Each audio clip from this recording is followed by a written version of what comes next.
You there? Yeah. So it's a question of building infrastructure.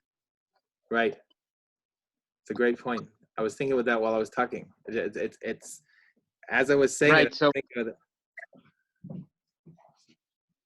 right. So we're able to build infrastructure, but it's on a very limited level, and it's not like a franchise level.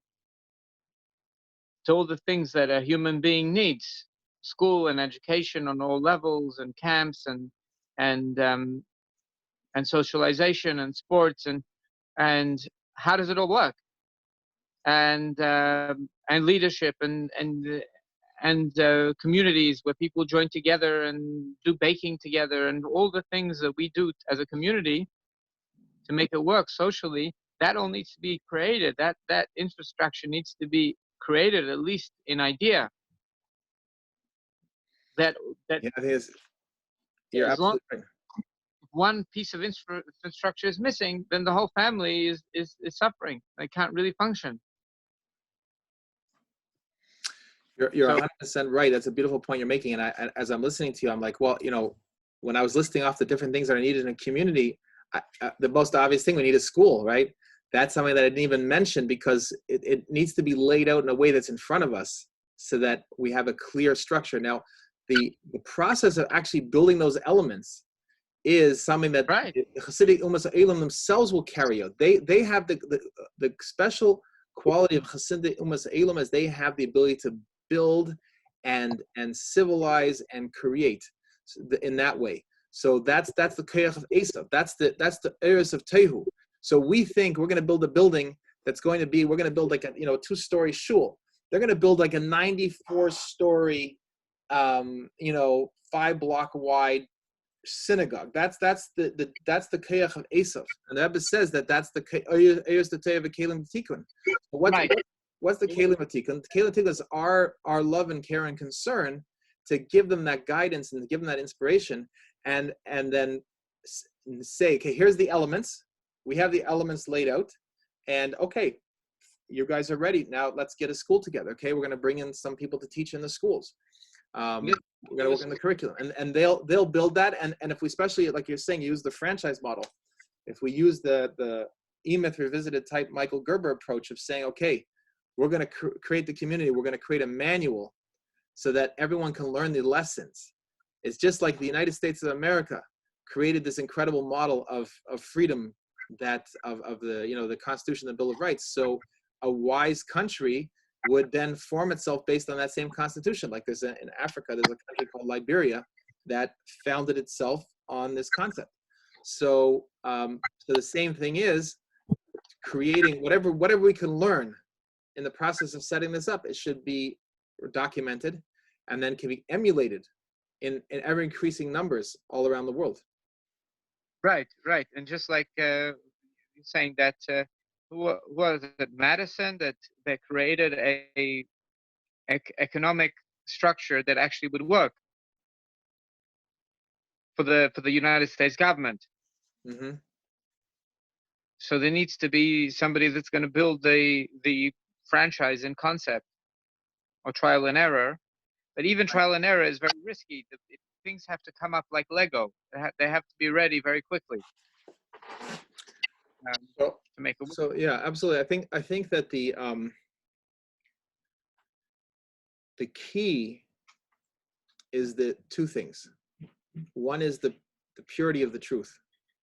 Because once the truth is pure and you can help people see that and stick to that, then that makes something enduring. And the second thing is the love. It really comes down to that. That's the, as we spoke about in earlier classes, I don't know if you were on it, but spoke about the concept that really Avram loved these human beings with a tremendous passion.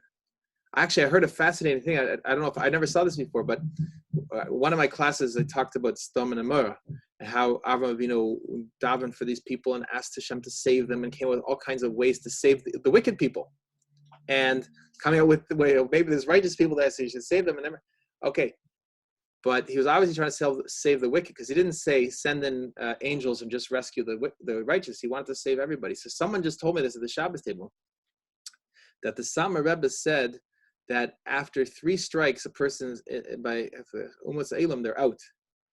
And Sodom and Gomorrah had reached the 3 strikes, and that's why Hashem came down, and that was it. They were going to not only be destroyed physically, but also spiritually. They would no longer have any existence, no Olam Haba and stuff like that. And Avraham Avinu, through his tefillahs, davened for them that not only they should have another chance, but if they didn't have another chance in this world, in this Gilgul, they should have another chance. And that Dur Hamidbar was the generation of Sodom and Gomorrah.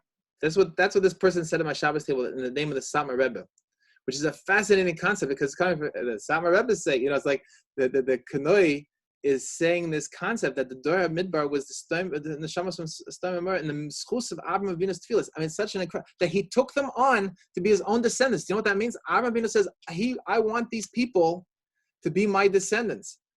What? That only comes from a tremendous passionate love. Right. But even with Avraham Avinu, there was a problem with education, and it didn't endure.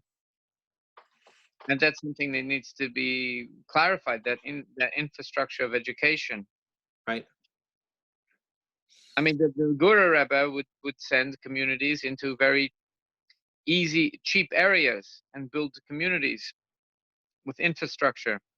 Mm-hmm. So make it possible with today's ways of income through computers to create an infrastructure in a place where everything's very inexpensive.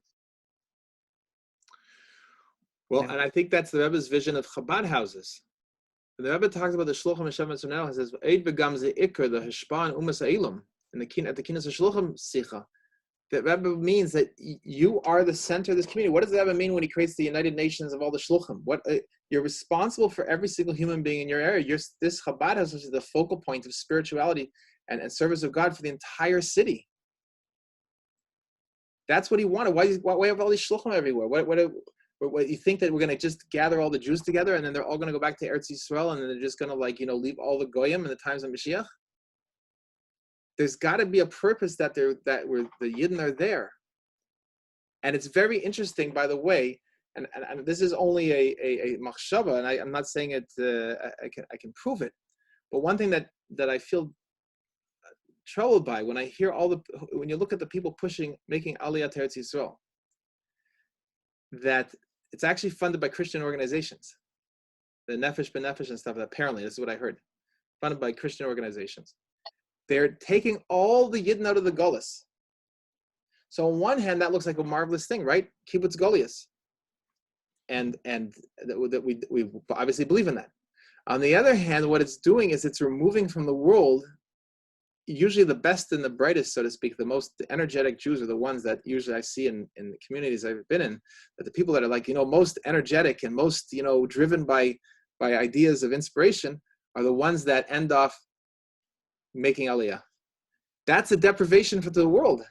They're getting maybe a better chelik in a certain sense. They're in Yerushalayim and they're Eretz Yisrael and they have all these wonderful things, but the world is losing their energy. Right. So you've opened up my mind because I was looking at the prepper community, and I was thinking their model is all wrong. They're preparing for some doomsday, but they're doing it like each man for himself. Whereas the proper way to be safe is to create infrastructure, where this person takes care of this person takes care of that. Small groups of infrastructure that everybody gets what they need. As every person has to now study every little aspect of infrastructure, just in case the sky falls down. They're the only one left, right? Yeah, then it's not an efficient way for anybody. Right. Right. So then I'm thinking, well, okay, so we need infrastructure together. Then I'm thinking, no, we need infrastructure for the world.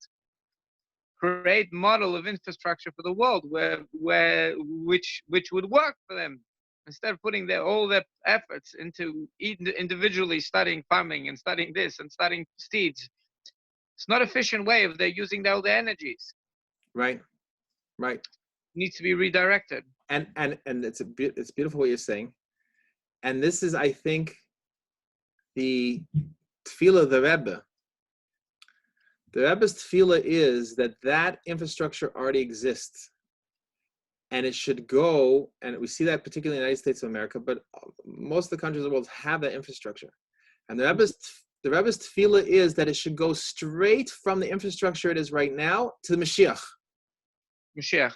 Chas v'sholom, the Rebbe's trying. He's been trying to tell us, don't let it get destroyed. Don't let it get destroyed. We're talking, okay, well, as a substitute for the current infrastructure and the incredible food production and the transportation and everything that we have that came from these great energetic human beings who created this incredible bounty that Eibishter blessed us with, blessed the country with, of amazing human beings, every single one of them, the guy riding the, chasing the cattle, the guys who are doing the corn, these are amazing human beings feeding the world, right? So do we have, it all exists. So the Rebbe is telling us, this is the infrastructure of Mashiach. Right. I was telling my kids last night at the Suda, at our dinner table, I said, kids, we already live in Yemaisa Mashiach. Madane Ka'afra already exists. You can have, there are fruit trees giving 4 crops of fruit every year in Florida. There's no, that's Yemaisa Mashiach. You can go to so my kids said to me, so what's going to be with Bisley and all these kind of things? But one second, we have all the Bisley. We have every treat you could possibly imagine. The stores are filled with it. This is the concept of becoming Mashiach. Now, the problem is there's forces that want to destroy all that. So if we're asleep, Chas v'sholom, the forces will cripple it and Chas v'sholom destroy it. And then we have to create the infrastructure from nothing and rebuild it and get back to Mashiach. The Rebbe is saying, don't go the painful way. That's Be'ita, the destruction and the chaos and the darkness, and everyone wakes up and they say, okay, let's try it a different way this time. Let's go with the Torah. The way is to get the world while it's still in a place of stability, while it's still got the bounty and the abundance, and say, hey, let's go straight together. Let's go straight to the Gula. This is the thing. So just like you can write the infrastructure of the Jewish community, we need a sheikhet, we need a sefer, we need a hashgacha, we need a rav, we need a dayim, whatever they are. We need somebody who knows how to learn. We need a chinuch, and we write the infrastructure of the Jewish community. But we also need camps, and we also need after-school programs, and we also need all those little bits. That needs to be figured out for the local community. I mean, I noticed we had the idea of block minyanim. Block minyanim is a beautiful way, even if you don't have gigantic shuls, it's a beautiful way. Everybody could join the shul.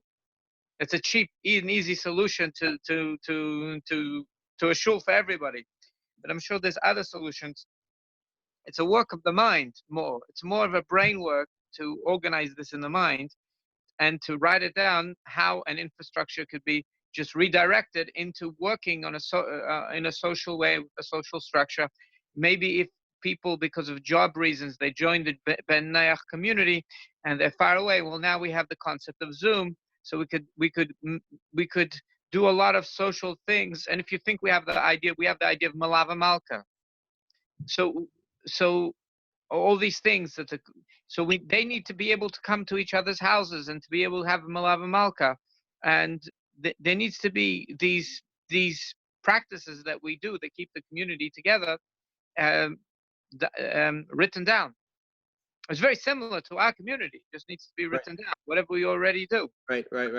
It's beautiful what you're saying, and it says why was the Eibishter Mafazer the Yidden among the Umas Ha'ilam is we should be able to be Mashpia on Umas Ha'ilam in all these different places. Like we see the destruction of the Beis HaMikdash was a terrible thing, and there's no question that it's a terrible thing and it's the wrong thing, and we cry about it and we beg that it should be rebuilt. At the same time, we were sent to the far corners of the world to reach every single human being. So Efshir to say that although it's the wrong thing to close shuls and it's the wrong thing to close 770, but the point about the block minyanim, all the Yidden were forced out of the shuls into the streets to daven. And the people who didn't see what it really meant, they're screaming, Eva and Chilul Hashem, don't daven in the streets and don't daven this kind of stuff. They missed the point. The point is that you're davening in the street. The Goy is now saying, what's going on over here? This is what they do in the synagogues? Let me find out about it. Go to the guy next door and say, knock on the door, say, hi, we're having a prayer service today. Would you like to come and listen? I have a book of Psalms over here. Would you like to say some Psalms with us? That's what the opportunity is. We're forced into the world. We're forced to talk about tachton she'ein tachton latam. You don't have any of the takshitim and the tashmishe kedusha, and you don't have any of those things on the street. And there we are davening, right? So that's if we have that attitude, we see the opportunity. Right. So just they were giving cookies to the neighbors. They should have also gave the English Tillim, Tzivus Hashem Tillim, to the neighbors as well. That would have. I think what I understand, somebody built the way to reach out in Sheva Mitzvahs B'nai Noach is Sheva Mitzvahs, but really a social infrastructure. This will be a good social infrastructure for you that will be moral, and you'll be able to bring up your kids properly in this infrastructure, and you're going to be able to have socialized, and you're going to have the mother's going to have something, the father's going to have something, the kid's going to have something. It's going to work, and that would really work for them, because it's just similar if you think about a Chabad house. People are not interested in coming to the shir, but once there's I have kids, a kindergarten, I need a kindergarten. Okay, I'll also come to a shir. I'm working too hard. Who comes to Chabad houses? People that are 60 years old. They're already thinking they work too hard. They already have money, and they're missing human connection. So now they're coming to Chabad house to create human connection. Or it's people with small children. So the original thing that brings them is social connection. So the same thing with Sheva Mitzvahs. Then the key needs to be social connection, and it's missing. For example, by the Balei Tshuva, the Kamel Lubavitch, they complain about missing infrastructure. There is a missing infrastructure in the middle of guidance, a guidance in yeshiva, guidance to learn how to learn, guidance to get married, and guidance around their families. It's a missing infrastructure. It's a very poor infrastructure on parents. Which family? If a family knows how to machanech the kids, hopefully the shidduch is going to be good. Everybody else, somehow that information doesn't get across well in yeshiva. They're relying maybe on psychologists and therapists and whatever, but infrastructure of a family is not being transmitted. So they go to learn by the misnagdim because they have better infrastructure. They have more one-to-person guidance, and they're going to be taught how to read a Rabbi Akiva Eger, which is very cultural. The ability to be able to read a Rabbi Akiva Eger or whatever, it's considered a choshev zach, and it's considered very honorable culturally. And they feel more comfortable in a place like Passaic, being Bali Shuvah, than in Chabad, for example, because infrastructure it's missing. No good at it. Right. So the same thing by the Bnei Noach, it needs to be filled. All the gaps need to be filled. And number one is the infrastructure. Number one is the kindergarten. Number one is the education of kids, and to teach their kids how to look after kids, which we have in our infrastructure. But if they're not taught how to look after their kids, then they're going to grow up, and there's going to be a gap, and then the community cannot continue. So there needs to be this idea of kids are educated to look after other kids. Right. Yeah. And there's no gap. So important you're saying. What's coming to mind also is there's this Lubavitcher fellow, what's his name, Laserson or something. He does the guy Switchblades or some of that. He has that book. He plays basketball with the black kids and stuff like that. And I was thinking about it. It's while we're talking about the infrastructure, it's okay, I'm not saying making any judgment on what he does, and I'm sure he has a lot of very positive influence, but it doesn't mean that we all have to go play basketball. What it means is that we have to help set up a healthy basketball court where the surroundings will be positive, and that I, as the person who's responsible for these human beings, will make sure they have a basketball court, make sure it's well lit, make sure there's good Dvar Torah at the beginning and at the end, and there's all the things that they need. Doesn't mean I have to put on my shorts and go play basketball with them. And right. once we have that clarity, what our job is to provide the spiritual energy. Yeah, so because we have a limited amount of resources, right, and we have to franchise everything besides only what we need to do, because we have limited resources. We have to use our resources and our time in our best possible way for our own infrastructure. So how are we going to be able to give them the infrastructure, and not also how do the kids go together? It's not good for the kids all the time to be together because of what chasnas, because of intermarriage and all these things. So it needs to be set up that the whole thing works, that we're not spending too much time with them. There's still a havdalah, but there's a closeness, there's a separation and a closeness. Right. Yeah, but definitely now there's also gaps. For example, in college, kids go to college and they get they have to work so hard, so it's possible to brainwash people that are working very hard, because the brain cannot uncover lies if it's tired. Mm. So our kids were going to fail, are going to have a big problem in college, and are going to lose a whole generation. There won't be any kids, the next generation. So they created online colleges, Shara Schneer, whatever, that is more safer, not 100% safe, but safer. So you have to look through from birth from preconception to college to setting up a family. The infrastructure goes all the way through. If there's a gap, then the community will fall. If we're going to lose them by college, we already know that, then there won't be any community in 20 years' time. So it's just a matter of planning not to have any missing holes. And if they don't get any, they probably don't know how to be married, because men don't know how to be men anymore. Maybe in the southern states, people still know how to have families, but a lot of states, they don't know. By the black communities, they don't know what a father is and how to fathers behave and how to run a family. So that's not going to be passed down. As even if we're going to teach them Gemara, these skills will not be, they're not going to get them. So there has to be a way to give them, and it's even more important than the Sheva Mitzvahs themselves. There has to be a way that they can learn these skills and the things that by some people are postured, but then it's not postured by the black community. They don't know how to be a good father by a lot of people.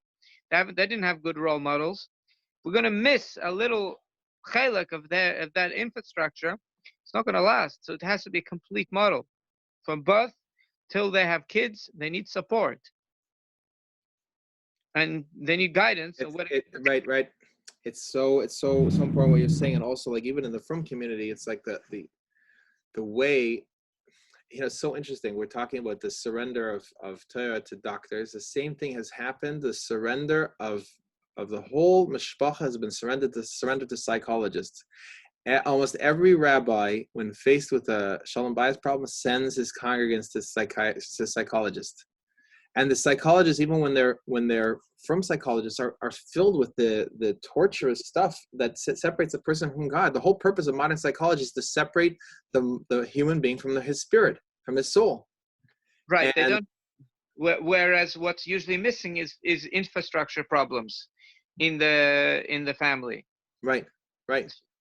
So we need to provide that, because you're going to have, you brought up example of a black family, but even like that's one of the struggles that Baalei Teshuvos have, is that they don't have necessarily a good family example. They come in, and then the next day the rabbi sent into a psychologist. That's not helping them, So that's it's very interesting. And also another challenge is being able to understand stuff. It says in Hayom Yom that a chassid doesn't spank his children. It says something, I think, I can't remember the exact Hayom Yom, the Lashon over there. So I was talking to Yaakov Mendel Zirkin about this. So he has such a funny way of saying things. He said, it doesn't mean that you're not supposed to spank your children. Don't tell me that you're such a chassid that you don't spank your children. That's not what it says. It says that if you are a chassid, you will have such a hashpah on your children that you won't need to spank them. That's what it means, right? So you have a person who's reading this, and he doesn't know, he's not in the level of having such a hashpah, and he thinks it means he's not allowed to discipline his children.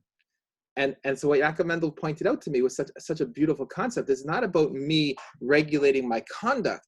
It's me about working on my inside, that it becomes so radiant that everything just flows b'derech mamela. So the truth is, sometimes these nuances are in business books, because business books are robust. They're tested, as opposed to psychologists. Psychologists are much more dangerous. A business book is real-time tested. So if a person is inspiring to his team, then that's a similar skill is needed for parenting. So that's a safe book. All business books, most business books are safer than other psychology books. But the problem is that, like we said, we need to know psukim. Even goyim need to know psukim. We need to know Shulchan Aruch to be clear on the actual behaviors. And then there's nuance, and the implementation, and the nuance and implementation in the middle. There needs to be a system of mentorship for it to actually work. And we're missing in our community. I have to say that for psychology, there's been some breakthroughs. There's a thing called emotional code, which basically one session of that can do like 4 sessions with a psychologist. And somebody's halachically asking, who does it, is been asking me, questions in halacha, how it works. It's okay, but there are breakthroughs. So he's noticed that trauma emotions can be removed very quickly, without much faster than psychologists, but the brain then needs to be rewired. In other words, there's resistance from people's emotions. Let's say people are too connected to Yoshka because it gives them a sense of, there's a resistance emotion that can be removed easily, but then they need to be rewired to find that comfort somewhere else. And if they don't find that replacement in a better way somewhere else, and they don't feel growth, then there's going to be a problem. They could revert very easily back. Right. Well, and that comfort and that feeling of being able to call out to somebody and they're going to answer you is really meant to be in God Himself. In God Himself, but they also needs to be community collaboration. They need to be coming together in small groups, talking things over, then ask thereof. Right. To help them, to give them some guidance, but he can't be eating up all his time. Right. Well, by that time, that's what he's going to be doing all the time. It's just answering questions from non-Jews. Well, then the whole Chabad community should really stop doing their businesses and everything, and just being shluchim. That was the Rebbe's intention. That when you see today so many thousands of Jungelite that were raised on the breathing and the bread of Mashiach, we want Mashiach now. And now they're becoming lawyers and doctors and psychologists and business people and selling on the internet and Amazon dealers and all this kind of stuff. It's a terrible tragedy because they were meant to be shluchim. They're meant to have Chabad houses now. It's only because, you know what? It's so interesting. It's all because of the shortage mentality of the few people, of the few shluchim that there really are. And the shluchim office, the shortage mentality led to basically a strangulation of an entire generation, so that in the last 25 years, everyone talks about there's 4,000 Chabad houses. I did a calculation. There should be something like 50,000 Chabad houses now. Well, the truth is, somebody needs to find out the finances of it, because I knew Rockefeller, his whole secret was accounting. That was it. He was able to figure out, he was a bookkeeper. He was able to figure out the accounting to be able to achieve what we need to do. What's the minimum amount of money to use it in the best possible way? And there's like halachas with taking money from goyim, but there needs to be a setup. Maybe look what they do. They seem to be extremely wealthy, but a setup that would actually work, where a person can get a salary and give them the best deal. So it's a financial thing. I need a bookkeeper to figure this out. Like, how would this whole picture work? Because if you're allowed to take donations from them because they're part of the community, and you're giving them service, which is what they're looking for, belonging and service for the money that they're donating, then the whole thing could work. Absolutely. Well, the solution to the problem of all Chabad house funding is that if you teach the non-Jews, there will be millions of dollars in every Chabad house. The certain things we're not allowed to use from. I don't know what the halachic limits are. So I have looked into it. I don't have my notes here, and I haven't looked at them in a long time. But basically, first of all, most of the infrastructure can be funded by them. There's a question whether they should use the money to buy a Sefer Torah and certain things like that. But other than that, I don't know that I don't think there's really a problem for them contributing to parts of the building. I mean, you could be, if they're going to be davening there, why can't they leave a check? You know. Right. Absolutely. And so the community, the structure needs to help them, and then they help the structure. Right. And somebody needs to do that. I'm not good at that, but the accountant can build something amazing. The bookkeeper that will. We have to find such a bookkeeper that could do that. It's said I created an infrastructure. It wasn't him. It was his accountant brother. Who? Disney. He created a business. It was his accountant brother that actually did it. There was the artist. Nothing would have happened. He wouldn't have built anything. It was in the mathematical brother that actually made the whole thing work and hold feet. And needs to be a budget allocation to every little piece of infrastructure from before birth to when they get married and afterwards at the shalom bayis, because if they're going to be falling apart and there's not going to be respect from the woman to the man, it's not going to last, right? Not going to last, right? Their system. So it definitely can be done. No, we're on the right track here. I think this is the first step, articulating the vision. We got the vision is clear that this is what needs to be done. Now that's the chokhmah. The bina is developing the details, and the das is it coming into the world in a way that it becomes totally one with the world. It's like, like you bringing people to come to a shir to put on tefillin. It's the cookies. That's the main thing. We got to figure out the cookies. It's interesting. Avram Tversky, you mentioned him in his 34 books. So he is very much into 12-step programs. So he goes every day. He says he goes to a 12-step meeting. Wherever he is in the world, every day, no matter what, he goes to a 12-step meeting. So one time he was in Spain, in Madrid, and he couldn't find an English-speaking meeting. So he comes to a Spanish-speaking meeting, and he doesn't understand a word of Spanish. So he says, all I came away with was a coffee and a hug. And that's what I really went for. It was the coffee and the hug. And the point of that story is that what makes that work is the fellowship, the coming together, and like you're saying, the cookies, in this case, the coffee. But he had the humility to admit that that's what he needed was a hug, and he needed a cup of coffee, but not just coffee but the warmth of that experience of being together with other human beings. They're not even Jewish. They weren't Yidden there. They were non-Jewish Spaniards, and that was his day. That's what fulfilled his day. And I understand also the reason why people used to join the Masons was for that reason alone. Sure. For the camaraderie that the men can come together.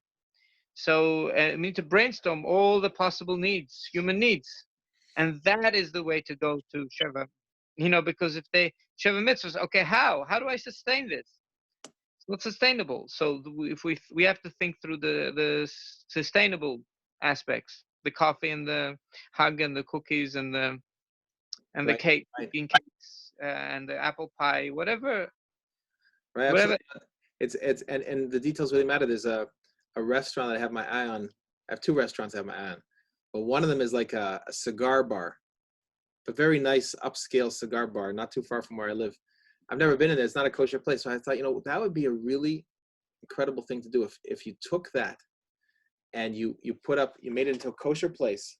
You had like screens, videos of Rebbe talking. You could have videos of the Chofetz Chaim, all kinds of things that people would find interesting. You could have amens. They can come and sit and they can learn together, but like more of a cozy place. Create a cozy place for them to come, and they could unwind a little bit. They could have a beer. Even in the Jewish community, that's needed. Well, I'll give you an easier way of doing this. Let's say this is what the Grant Cardone does. He buys a rental apartment, and he goes to hotels, say, what do they make in hotels? Let me build the same thing in the rental apartment, so at least the people feel like they're on holiday the whole year. And one of the things is the gym and the swimming pool. He puts money into that because you need a communal place where everybody can come together. They're going to move. If we have a communal place, let's up that a notch. Get a place where you have Spaniards that move in and buy a place and rent it out to them. But then somebody else comes and creates an infrastructure in that communal building. But then let's take it up a notch that every single aspect of the infrastructure gets put in. So it's just a matter of brainstorming because it can all get done. And then we have a community where they have the works. It's made for them. It's really possible. There's in 3 principles, there was one of the students of Sydney Banks was a fellow named Roger Mills. Mm-hmm. And he really became so grounded in the three principles that if you search online, you could see the beauty of the way he speaks. Is just, it brings tears to my eyes just talking about what he has to say. But the incredible dedication he had to bring the knowledge of God and the awareness that every human being has a soul, and that everything you're experiencing is just your thoughts. You don't have to run after all your thoughts. Drove him, impelled him to move into the most crime-ridden project in the United States. It was Modesto, California. There were murders, every type of violence you could not want to even think about. And he moved into it. And he started to teach three principles to the people that were there. And within, I believe it was a year, within a very short period of time, the murder rate went to zero. The crime rate went to zero. There was a woman in that community. She had many kids, and they were all drug dealers, and just, it was craziness. She ended up becoming, they created a council, a community council. She became the president of the community council. And the drug dealers became the enforcers that they became like police officers in their community. They made sure that no drug dealer would set foot in the projects. And this man, Roger Mills, he was able to completely transform a community of the people that had sunk into the lowest levels of humanity and elevate them to just these incredible human beings, righteous people that were behaving properly. And now, it's just incredible. It shows you what's possible when a person has that sense of seeing the innate health in every human being. That's what really the Torah is teaching us. The Torah is teaching us. So, right. So instead of just saying, you can't murder, you can't kill. Well, he's came in and he said, well, let me inspire you how actually to keep the Sheva mitzvahs b'nei Noach. He taught them a concept of Yichud Hashem, which is the first mitzvah of the Sheva. Right. Of that idea of really, everything comes, and everything's just looks, and you can emulate that. Right, and once you're in Einon Milvado, the amazing thing is, and the Alter Rebbe says this in Tanya, he says if you can get, I think it's in Perek Lamed Gimel, he says if you can get the point of Ein Oid, then everything else is going to follow from that. It follows that. So instead of focusing on the details of the Sheva mitzvahs, which they'll read for themselves, you can, now there's Sfarim out, they can read them. That's not the focus. Make it a pleasant community with the idea of the Yedias Hashem, and then the infrastructure, that they have comfortable places, begashmias, to be able to do their social events around this concept. Then it's going to work. Now, I never really thought of this before. We were speaking about making a plan. Now I'm thinking about, let's buy apartment complexes in Florida. Even I'm thinking, even let's buy it in a neighborhood with crime, and instead of hiring security guards, let's do this. And it's going to be cheaper, by the way. It's going to be cheaper to buy the apartments, but the place will go up in value because it's going to be no crime. So Right. then people want to live in the apartments, and they're going to be financially solvent. And once the model is financially solvent, then it's repeatable. And we don't have to go to Florida. We don't have to raise money to buy buildings. We have buildings right here in Passaic and in Crown Heights. Adam, good friend and I used to go on Hanukkah. We would take menorahs and go knock on those buildings that you walk by every day and don't even know who lives in there. We would go into those buildings. We would go up and down the hallways. We would knock on the doors, and we would talk to the kids, the parents of the kids about Hanukkah, and we would give them menorah and tell them to light the menorah.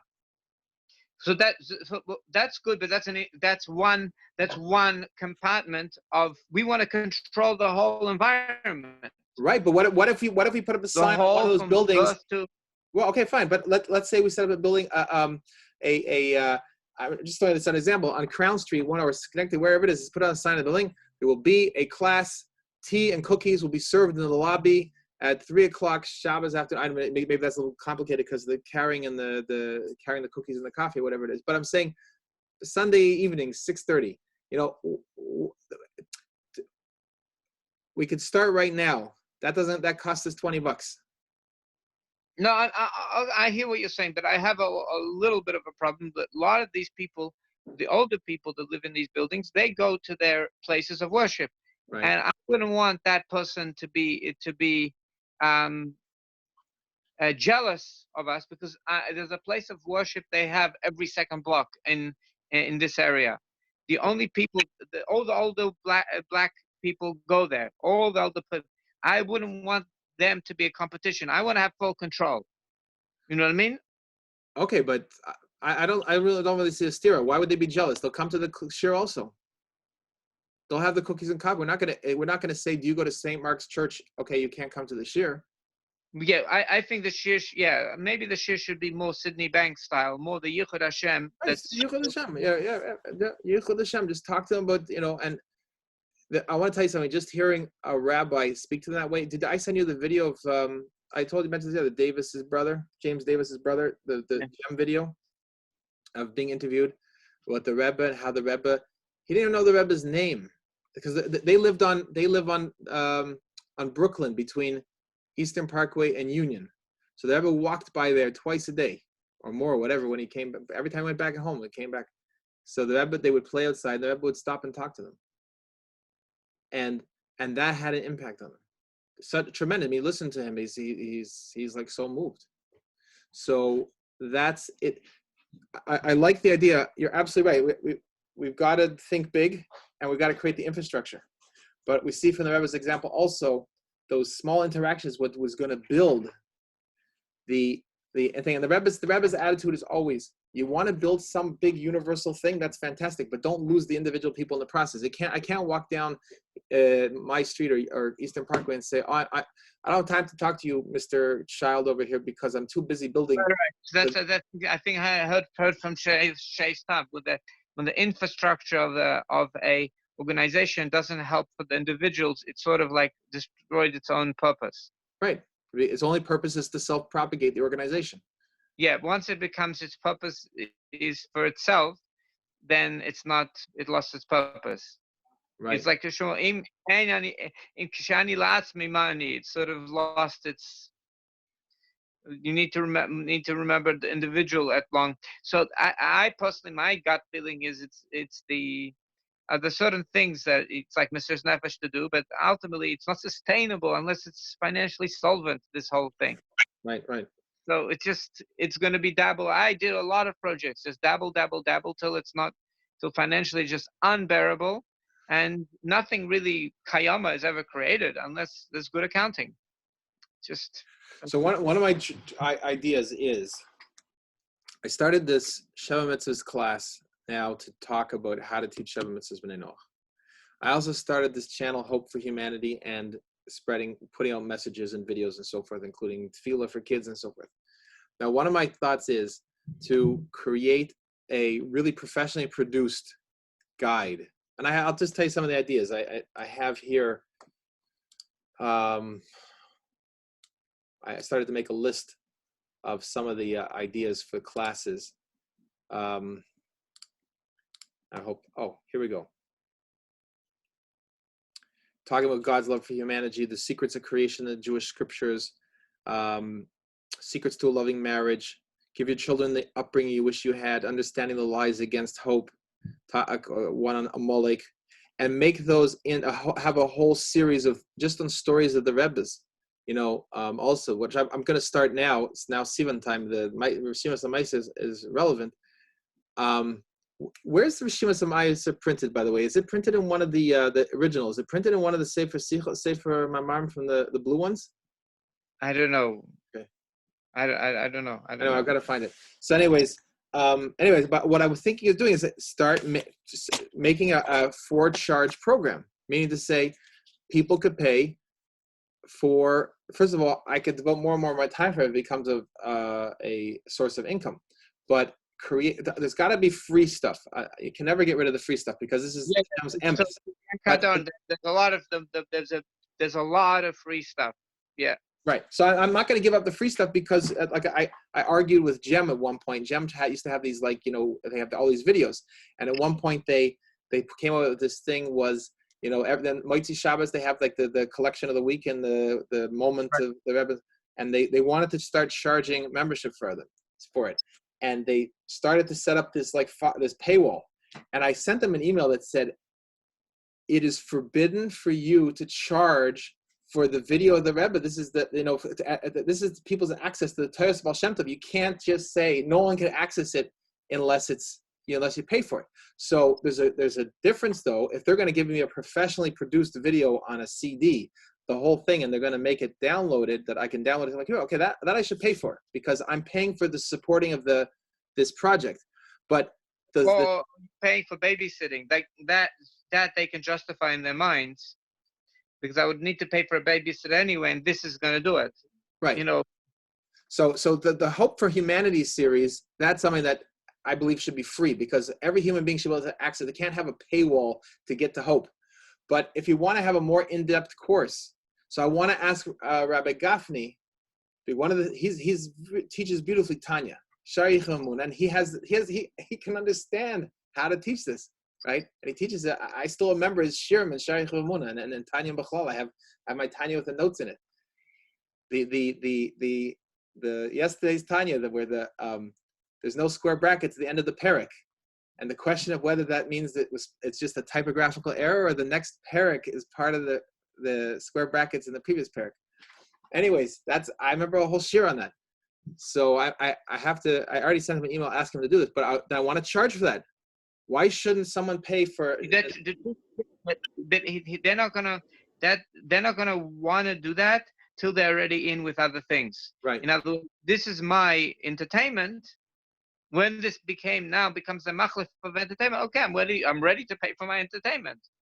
But they already need to be moved in with other more mundane things. Like if you ask a guy to come to a Gemara shir, it's usually not going to work. But if he's going to come for a social event, Purim, for a Yom Tov, for this, so then he'll realize, okay, this is going to be part of my things that I do is learning. Right. So it's eventually they'll pay, but that's not what they're going to want to pay for. They're going to pay for babysitting. They're going to pay for school. They're going to pay for summer camp, and that. Right. Just trying to look for a pencil to write it down. No, excellent point. But my thought is, and we'll have to see how it works out and how to actually do it. But my thought is, it should become. You're talking about the financial part of it. It should become a successful, incredibly successful. This is the ultimate service to the world. And when you bring service of value to the world, it's something the world is willing to compensate for. Yes, definitely they're willing, especially if it's giving them chayil things. Like I go to a shir, used to go to a shir on Thursday night. They give cholent. So that's my dinner. So I'm willing to go to church because they're taking care of my need. I have to be honest. I come for Likutei Torah, but if there wouldn't be cholent, I wouldn't go. Right. I'm hungry. So if I want to come at that time, I want the cholent. That's the main thing, cholent and beer. Why do I go to my shul? There's a kiddush after. I don't have to be hungry after this. Right afterwards is a kiddush. Right. Of course. Typical thing. So that those need to be figured out for that olam, and that's when the money comes out. Because when they're happy, those gashmistic things, the donations come and everything. Whereas the Christian church system is more set up like a cult, that they would make people come in and have a lot of fun, and then they made them dependent. Like, you did those bad things, we'll forgive you as long as you tell us. You tell us our problems and keep on giving our donations, and so they created an addiction. Right. And sort of nice type of a structure. So we have to think of a healthy structure, and not a codependent structure for people. There was on our block, on the opposite corner of our block from on the contiguous block, there used to be a Friendly's restaurant, and it closed down at some point. And they're like the red brick, very iconic looking restaurants.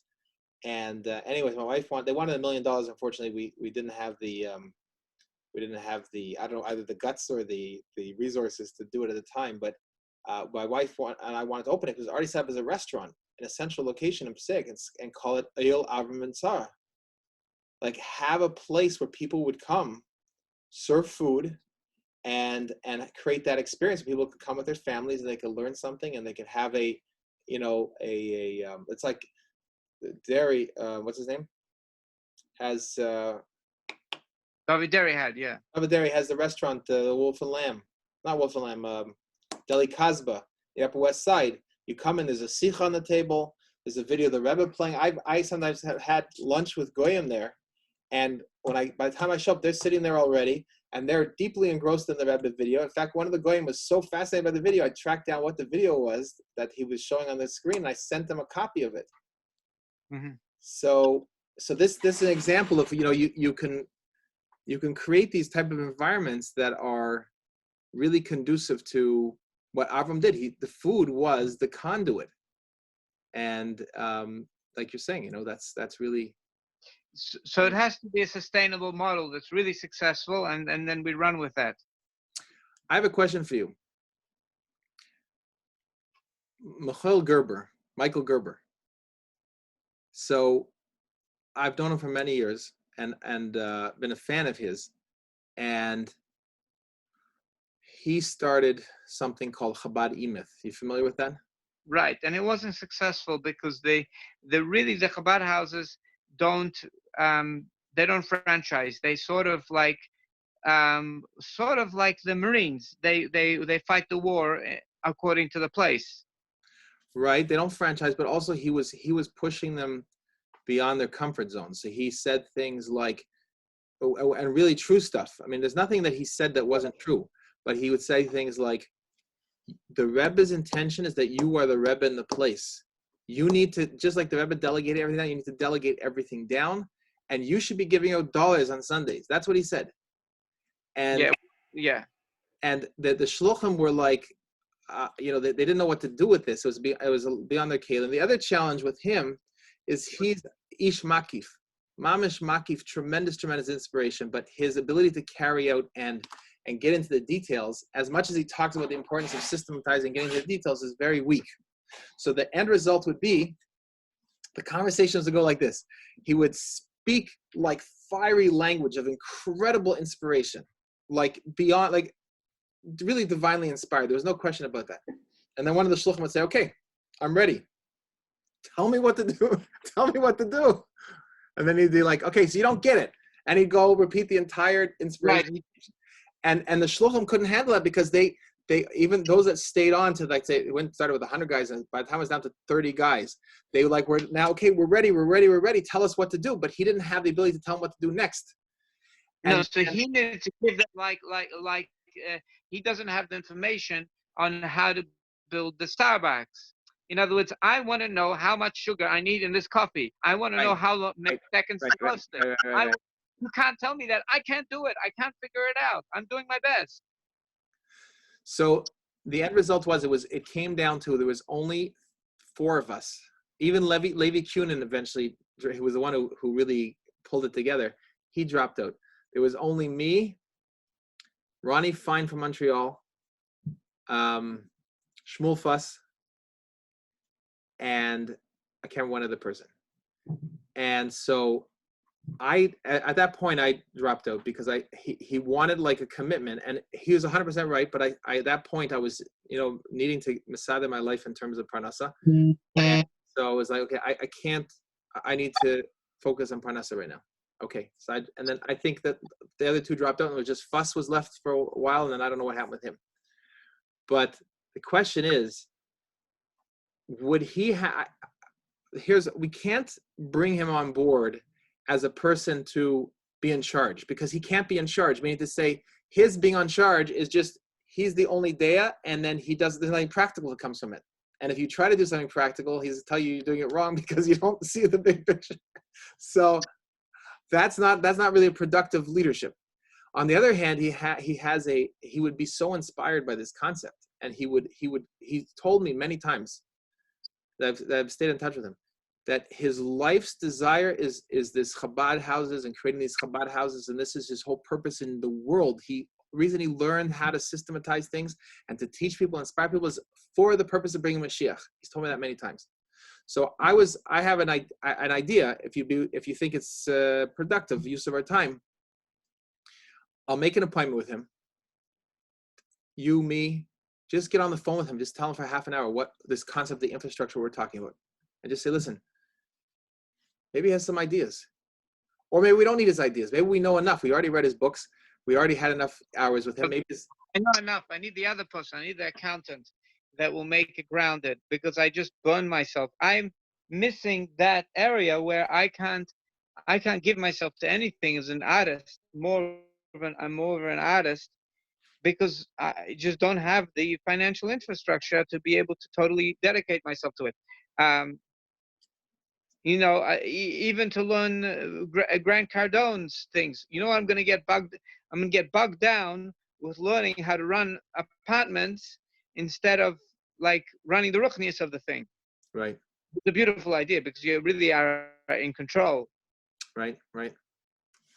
So and do the one thing, making cookies and tea with an apartment building over here. It's a very nice thing, but that's definitely not infrastructure. It's like doing a MISO. Definitely be out of my comfort zone. I would come. Probably wouldn't organize it, but I would come. But it's kind of like, but the Rebbe, there was that balance because he did Masiba Shabbos for the kids, which is that like coffee and cookies thing, and then he also created infrastructure of building, Merkazin Chinuch and getting Reshes Chabad, Ohel Yitzhak, and Eretz Yisrael, so that he built infrastructure in addition to doing the one-off type thing. Honestly, how does Kahos work now? Kahos is a moised, but it very, very much works with the whole Kahos runs on an accountant that I daven next to me. Yeah, he's an accountant. Now, when we speak more about what's going on in the finances of the thing, then I start realizing, oh my gosh, for him to be able to do what he does, he needs to think like a shliach. On the other hand, the whole thing's going to close down unless he thinks like an accountant. So he's always going back and forth. Like, so I think here's what I came to recently, or maybe a year ago or some of that is, and maybe this answers your question, because you're thinking of the technician. We need a technician to accountant. It's not the technician we're looking for. We need to run anything we do like a for-profit organization, like a for-profit business. For-profit business has the milas of looking at the bottom line. Is our product reaching adoption? How do we get 100% market share? How do we beat the competition? How do we see competition as an inspiration to do more? It's all the Rebbes and Yonim.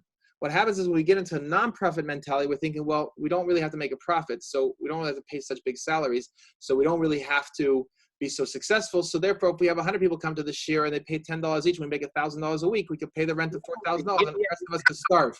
So that's Chas v'Shalom, that's not what the Rebbe wants. The Rebbe wants that we think like a for-profit business. How do we get $10 million people subscribing to an online service that they're paying $10 a month? There's $100 million in fees. You're making $1 million a year. I'm making $1 million a year, or you need $3 million a year. I need $3 million, whatever it is.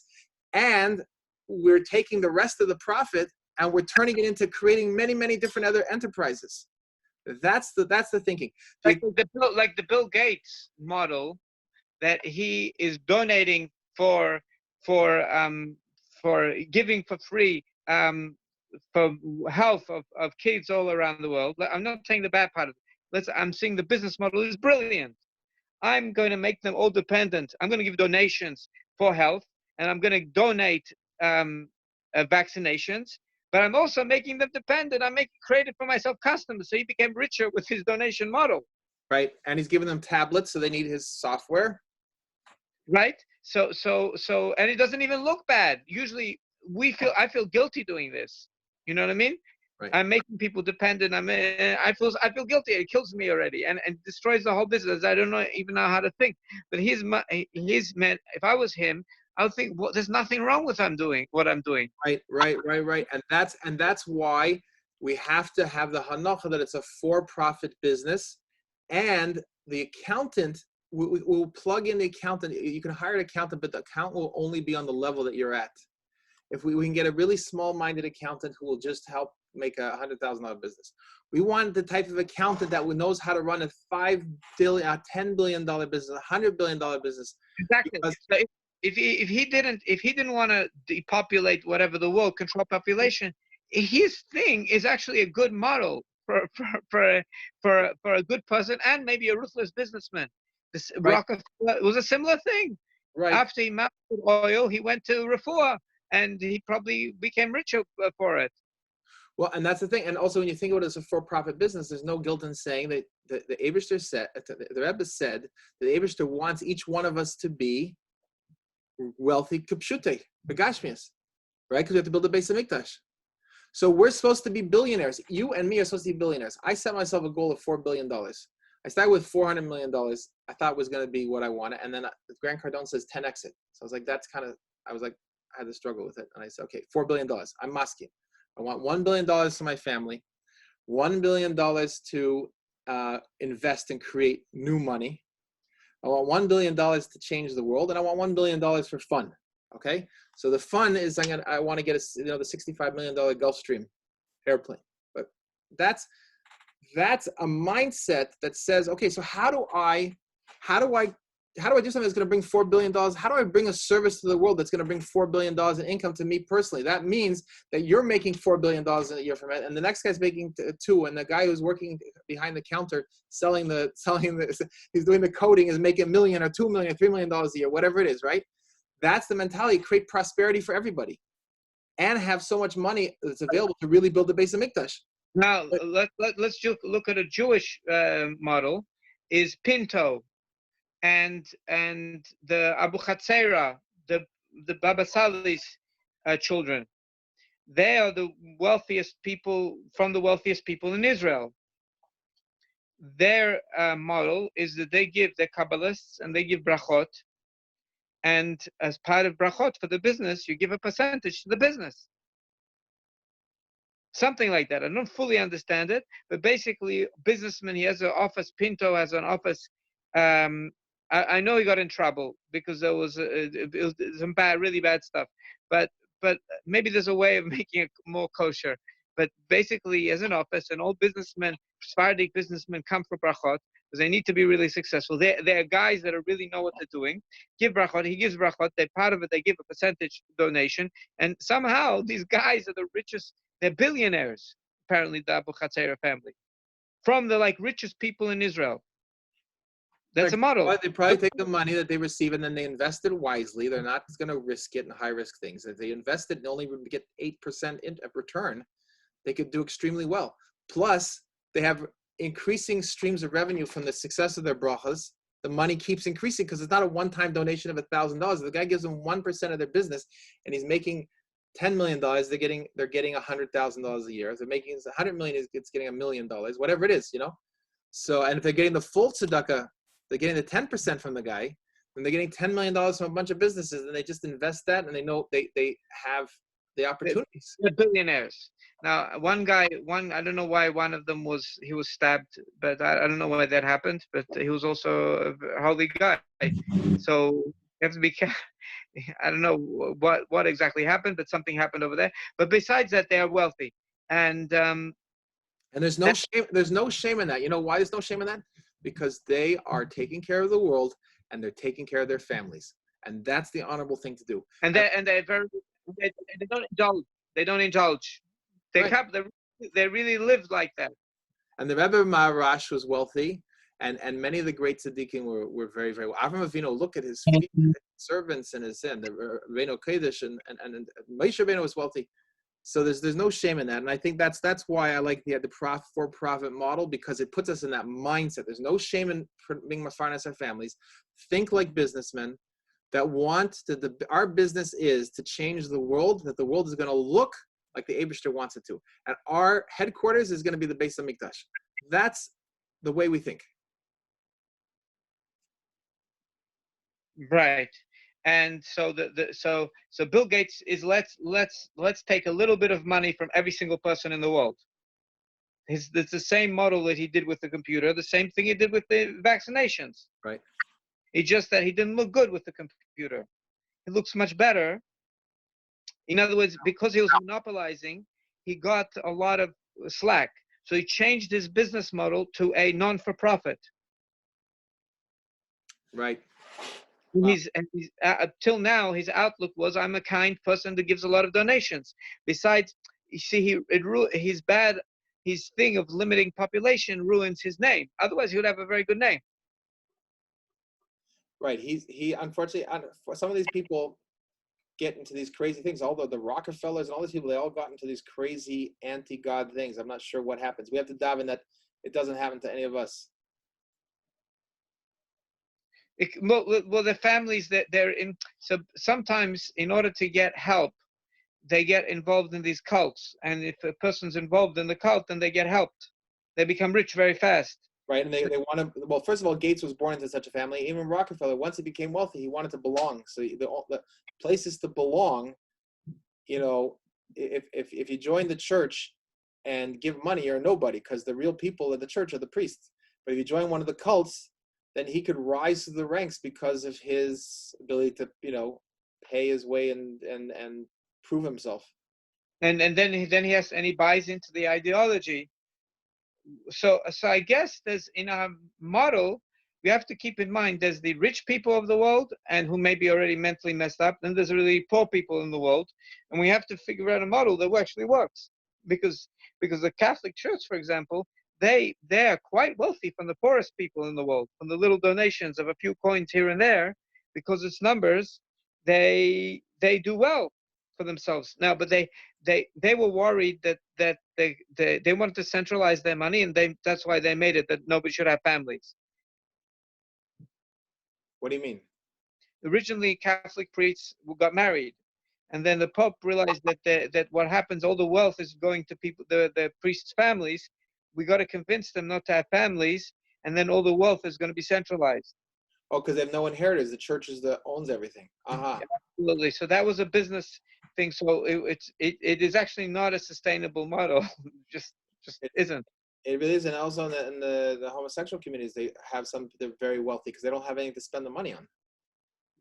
It's the same. Right. Concept. They say there's no dissipation of their assets there's no schools to pay for, there's no nothing. You know, it's like, wow, it's interesting. I went to they had a meeting down at the police station a couple of years ago for like pastors, clergy in the community. So I was actually the only rabbi that went, and I met a lot of interesting people. One of them was a Polish Catholic priest, that one of the few denominations of Catholicism that maintain the right for the priests to marry. Oh, really? Yeah. Catholic priest. Catholic priest was married. It is a church in Passaic. He's the priest of, and he's a married man. Oh, so way back when he must long Messiah. Yeah, it's a long time. So now I realized what we need to give is the wealthy people of the world need to also have the social structure. In other words, why does he need to join the cult and to do really bad things for these other cult friends to help him? Why can't they join a clean structure which has a good vision and a healthy vision, and they're going to be recognized and get all their social, emotional needs fulfilled, and they're going to get the help, the assistance they need from the good Bilderbergs. They're not trying to destroy the world. So we're not, they're just the same children. Essentially, they have the same human needs as the simple Spanish guys that are renting the apartment. We need to take care of them as well. And just, you want to be part of this, join it. We'll give you respect. By the Jewish community, it's protected, you see, because you can be the wealthy guy and you can be in the same shul as the not wealthy guy, and you're going to get your social place. And you're going to get your respect, and you're going to have belonging. They don't have that by the Gosha world. If you're very rich, nobody knows you. You're isolated. So you have to join the cult. Right. And it's interesting. Grant Cardone, he's part of a cult, right? All these. Grant Cardone, he's the Scientologist. Yeah. And you know what's interesting about the cults? All these cults, the whether it's the the Masons and the Illuminati and the Scientologists and all that, they're all based on giving people a false spirituality. They don't sit around and learn how. They don't sit around and learn how to play pool. They have all these spiritual mysteries, spiritual things. Like every human being wants spiritual knowledge. And it's interesting, if you search online, you'll see there's a whole there's a website that talks about the occult. One of the talks about is the occult in the Israeli Supreme Court, and it shows how the whole design of the building is the and occult structures and all kinds of different, the way the doors work and the stairs and everything. I don't understand it all, but it goes through in great detail. It was definitely, and someone also pointed out to me here, a guy who's a maven in these kind of things, in Passaic, how the conservative and reform temples are built have all kinds of occult symbolism and the directions, the way the buildings are divided up, the way the light comes in, the glass, everything. Because when they do Yiddishkeit, they can't drop spirituality. Right. In fact, if you go into the Avis, don't tell anyone you know this, because the guy who told me this was afraid to tell me this because he's afraid that someone would find out that he knew. But if you actually go into the Avis Israel and you go into their main sanctuary, which is pointing in the south direction, so it's like totally off, right? Which shul? Avis Israel, the big shul across from the mikvah. By you, okay, yeah, the one that I davened in, right? If you go and you look above the Aron Kodesh, there's a huge open space with a metal grate, and in the middle is this Seres Dibros, which the curved ones. You know, the Rebbe was so opposed to that because that's Ishtar, right? The whole thing with Ishtar, the Nimrod's wife, she was the goddess of fertility, and the round shape is the feminine form, and that's why the luchas, that's why the infiltration into Yiddishkeit is making the rounded luchas. That's why the Rebbe fought so strongly to make the luchas square, because it's actually a symbol of Avodah Zarah to have rounded luchas. So in there is and that's why Easter, bunny, eggs, all that kind of stuff, they're rounded symbols. Those are all the imagery of Ishtar, because it was brought into Christianity. Which got the goddess of feminism in where? In Nebuchadnezzar? No, Nimrod. Nimrod's wife's name was Ishtar. Ishtar is Easter. Easter is the word for Ishtar. Oh, okay. But it's the same as Esther, so Esther came from that. But at least it means Helam, the Hester. Yeah. Okay, so her name was Ishtar, and the same. That's why Esther was a non-Jewish name. Fine. Okay. So, if you look up there, you will see. It takes a while to recognize this, but actually the shape of ram's horns, and the luchas are right in the middle of the ram's. It's actually the head of a ram, or goat, which is an occult symbol. It's right there, and you cannot believe it until you see it. And then he pointed out to me all the occult symbols all around in the stained glass and stuff like that. So at some point, I made myself I couldn't go back and daven there. And then I wasn't. At some point, I was stuck. There was no minyan. And I was like, I literally, there was only one minyan available to me. It was a Shabbos afternoon, and I felt I made this hachlata that I can't go back in there. And so then I skipped the minyan. So I called Rabbi Ozdeb and I said, what should I do? So he said, would you have made this hachlata if you'd known that you were going to miss the minyan anyway? So he thought I should be mevatel this hachlata, but he wasn't really matiachas to the symbolism part. He was just pashut. You know, you locked yourself out of a shul. Basically, you should let yourself back into the shul. But so the point is, but you go into these places, you see all this kind of stuff. Who built it? The Jews didn't know about this. There was some bad man, Mason guy who was in this stuff that built it and just stuck it in. They hired. Well, I think they probably hired an architect. They probably a few people were in the know, and they kind of put this stuff in. That's my suspicion in the 1930s or whatever, 40s. But anyway, so I got into this whole discussion of the Supreme Court of Israel. So they point out that in the Supreme Court there is a library. And there are different levels. So the library it's like round, and it has a row of books. Then there's ladders to the next level. There's another row of books. Then there's another row, and it's like getting smaller, like a pyramid. Mm-hmm. Each row of books, you have to. The lowest level is open, like let's say, to the public. The next level only the law clerks can go to. The next level only a certain level of judges in Israel can go to. And the highest level, which is the smallest level, which has the antique books, only the Supreme Court justices to go to. Okay? So this is the concept. The same as the Scientologists, the same as the Masons, the same as you have to go up levels and you have a challenge. Right, exactly. So what the Supreme Court of Israel really is, and it's really the same thing in the United States Supreme Court, but it's not so obvious from the architecture. But so someone who gets appointed to the Israeli Supreme Court is someone that is admitted into this cult. And when they make rulings, they are issuing the decrees, so to speak, of the cult in little bits and chunks. Because if you notice, it always goes in one direction. and it always gets worse and more against the Torah. But they don't just say, that's it. Murder is legal and everything's legal. They do it, terrorism is okay. They don't say it like that. They say little bits. So they're always advancing the agenda. So everyone who's like fighting their way to appeal to these courts is just giving the court another opportunity to issue another little layer of the onion is being revealed in the decrees, because it always goes in one direction. And the same thing is if you understand constitutional law in the United States, it's always going in the same direction, which is more power to the government, less power to the people. And there's all kinds of like nuances, but if you read their decisions, even the decisions that people think are in their favor have as underpinnings false concepts that in later decisions will be used against the people in favor of the government. So that only the high priests are allowed into that level of the library.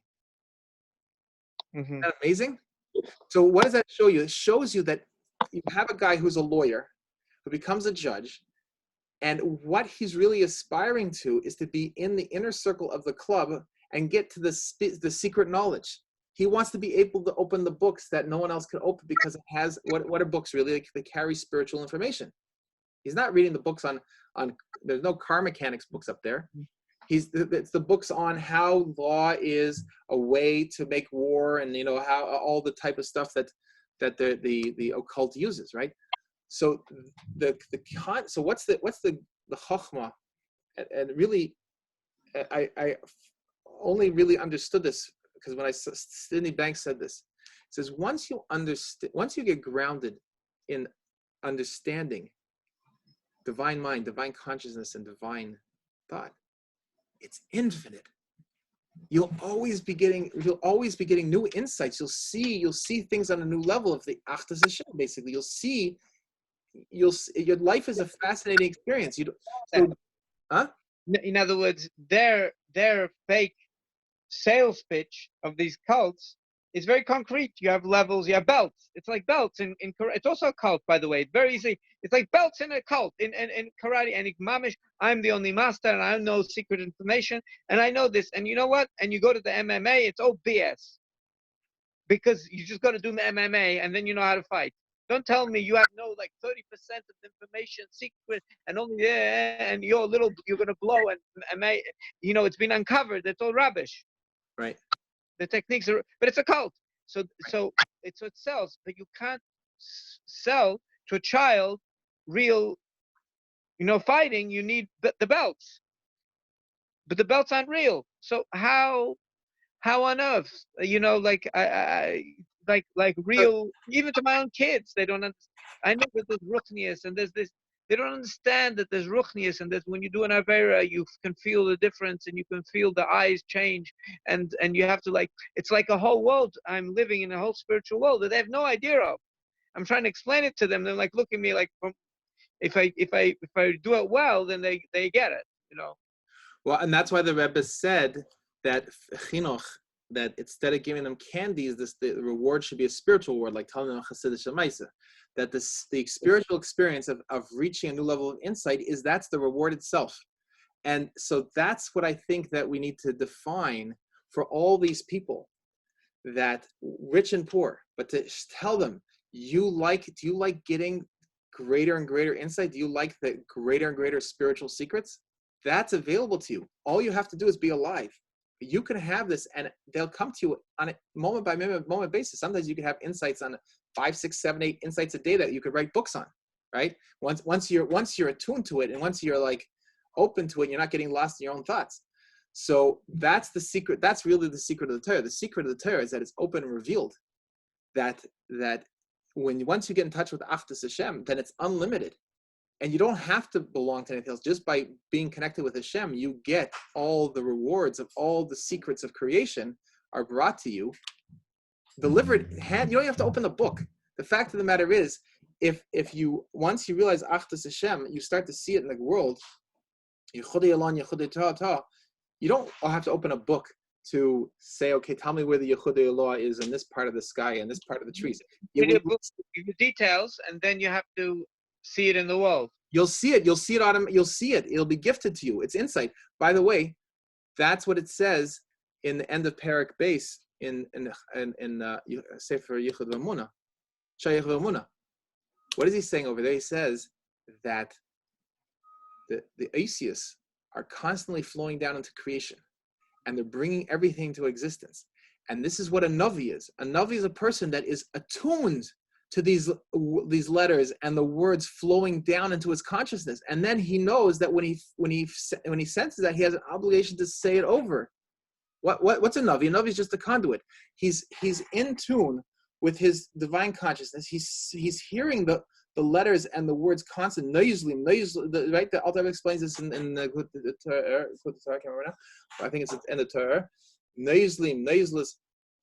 It's flowing down. And so a Navi is just, what is he doing? He's just aware of it.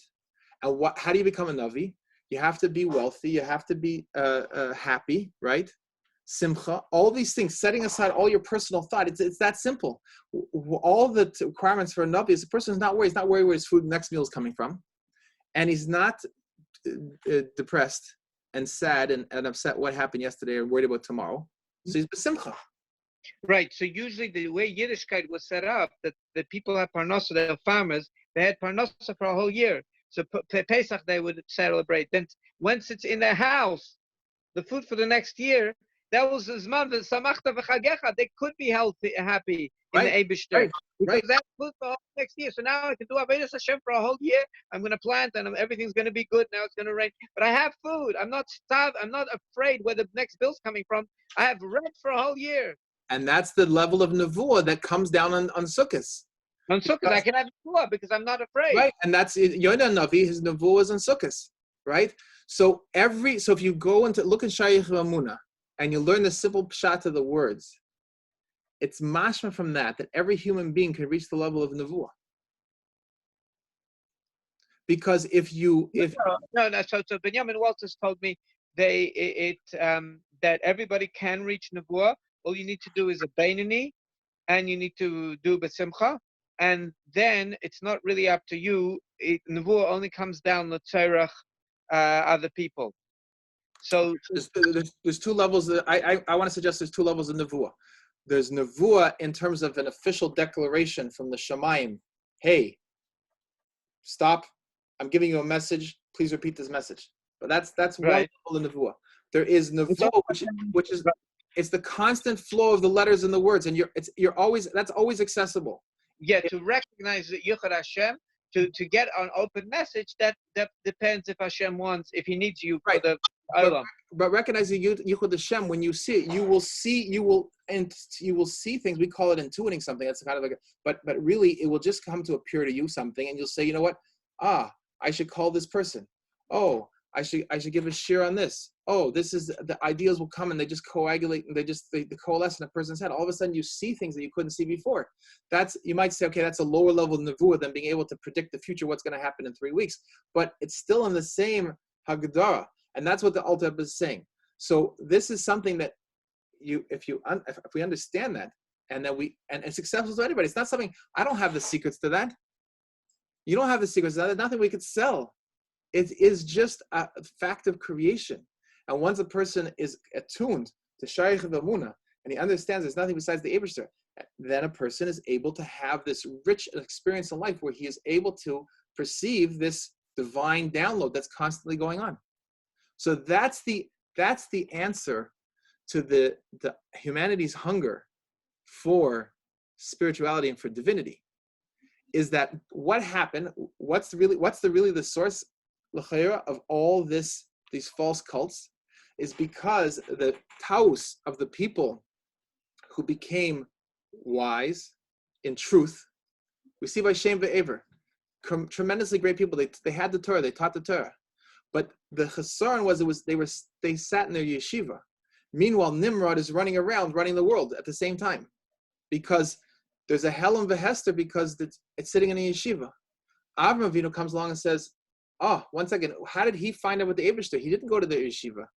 He found out he only met Malki Tzedek later on, after he knew the Eibishter.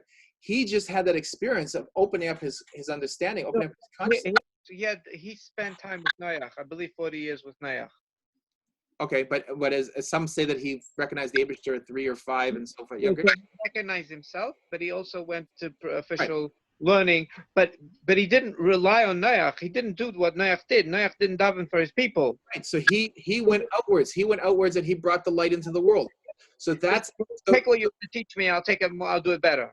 so there. That maybe is the source of the Taoist, meaning to say people innocently, in their hunger, guys sitting in around the Nimrod's town or in his country, and he wants to have a greater spiritual experience. He doesn't know how to access the truth. He doesn't have the sense of, you have to be on Avram's level, you have to have an ability to go independently, to be able to trust your own soul experience. It's not such a common thing. Most human beings want to be taught from someone else, right? That's the level of Golas. When Mashiach comes, we get taught directly by Hashem. Exam from the master, and I want the master to give me the next belt. Right, but when Mashiach comes, what's it says the Loshen? Yeah, people loyal. Yeah, people want. You're not going to learn from directly from Abishter. So that's level Avram. He got the insight directly from Hashem. But other people, they have the same thirst. Terach had the same thirst Avram had. He's making all these idols. He also knew that he's supposed to go to Canaan. He had something's going on in his spirit, and every human being has that. So what happens? The average human being is going along. He's trying to make ends meet and cut the grass and the wheat and stuff. But he doesn't have time to get ahead. When he gets to a certain level of wealth, now he wants to feed that soul starving. So now he goes look for the master. The master says, "Oh, you want the secrets? Here's the conditions. Your first level, second level, third level sells it, and it becomes a whole thing. And then the master becomes wealthier, and this person becomes inculcated into the cult. And it's innocently looking for that divine ladder. And right. And we're going to give you the financial connections to make you successful. Right, you're becoming more successful. You'll meet the next guy. You'll have dinner with the next wealthy guy. So yeah, you're bringing the money back to the cult. Comes Avram Avinu, and he elevates all these people. In fact, his own relations with his wife says that the neshamas they made was from their relations together, that their energy to transform the world. It's interesting. The cults take Tashmish and turn it into something that's completely upside down and perverted.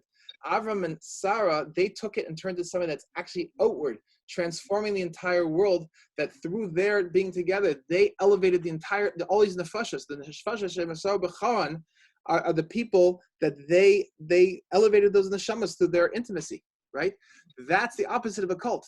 They did it but snua, in a holy way, and with the intention of elevating the rest of the world. So therefore, they brought everyone else up to their level. They brought all these people around them, and that was the transformation of the world in their times. And then they created generations after them, right? So this is the answer. We're getting to something that's so important. This is actually what we're touching on here is unbelievable, because is the way to transform the world is first you have to understand that with love and understanding the human being that's astray. These human beings that have been led astray, like the people we've mentioned before by name, we have to look at them with love and understanding, realizing that in their heartsick longing for something more, for the spiritual, for the secrets of creation, which every human being longs for, so they got tricked. Even Yamach Shemai, Hitler, he was a member of a secret cult, one of these secret cults also, and they were teaching all kinds of secrets and mysteries, and they as he got higher, they told him that the Jews are the problem. Right, and they use machshe, and they use like real magic to make the people think that they have something. Right. Oh, see, this works. Right. So it's a Taoist born of innocence. It's the innocent human desire to go higher, and then it gets twisted by people who are manipulators. That's a mulek. A mulek comes along and says, "Okay, you want spirituality? Here, with this is going to twist it." That's why it's It's the energy going off in the wrong direction. It's the dissipation of humanity's passion and love that brings more life into the world. It's the dissipation of it into something that becomes nothing. So they take the human energy, both on a physical level, and they cause it to be dissipated and destroyed, and they cause the spiritual yearning of a human being to be dissipated, destroyed. So they take these people who innocently want more. They want to connect to the truth. They want to connect to that panemius that they feel that they're empty for, and they twist them into crazily twisted human beings.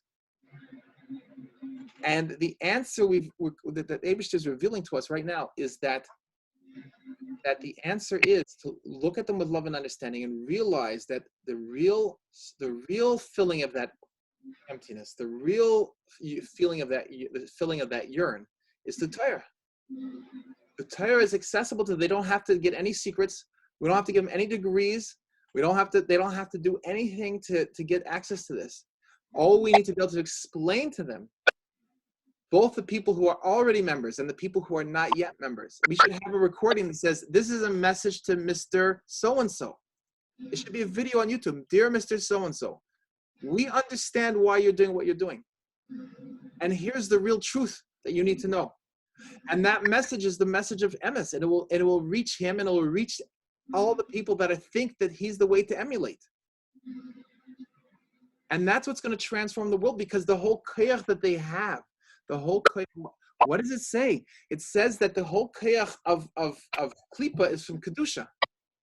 It's really the case. All this, it's really kedusha that's driving a human being to want this good things, wants to be connected to the source, and gets confused where the source is, so goes off into a deep ditch. So that's the energies going on onto the klipas. So this is the answer. We can save the entire humanity by sending a message directly to these people, and all those people nilveim aleihim that think that they're the way, by saying, no, we understand you, and we have no tainas over the fact that you want something spiritual, but you're looking in the wrong place, and because you're looking in the wrong place, you're defacing and disgracing your own divine image, and in the process hurting and enslaving thousands and millions and billions of people. So it's available. You can do tshuva right now. How could you do tshuva? What happened until now? That's between you and God, and He's going to forgive you and love you.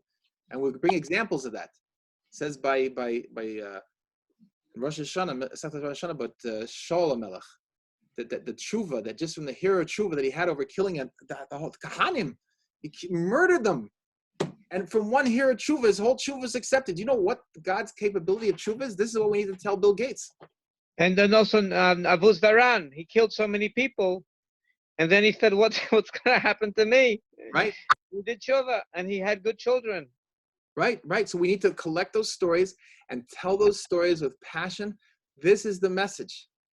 This is the message, and this is what's going to transform the world. Because Yamach Shemai, apparently, he was a Baal Gaiva, definitely a Baal Gaiva. But look, apparently he had some Jewish grandfather, and according to the laws of that time, he becomes a mamzer. He has no status. Who Hitler? Yeah, his father had no status.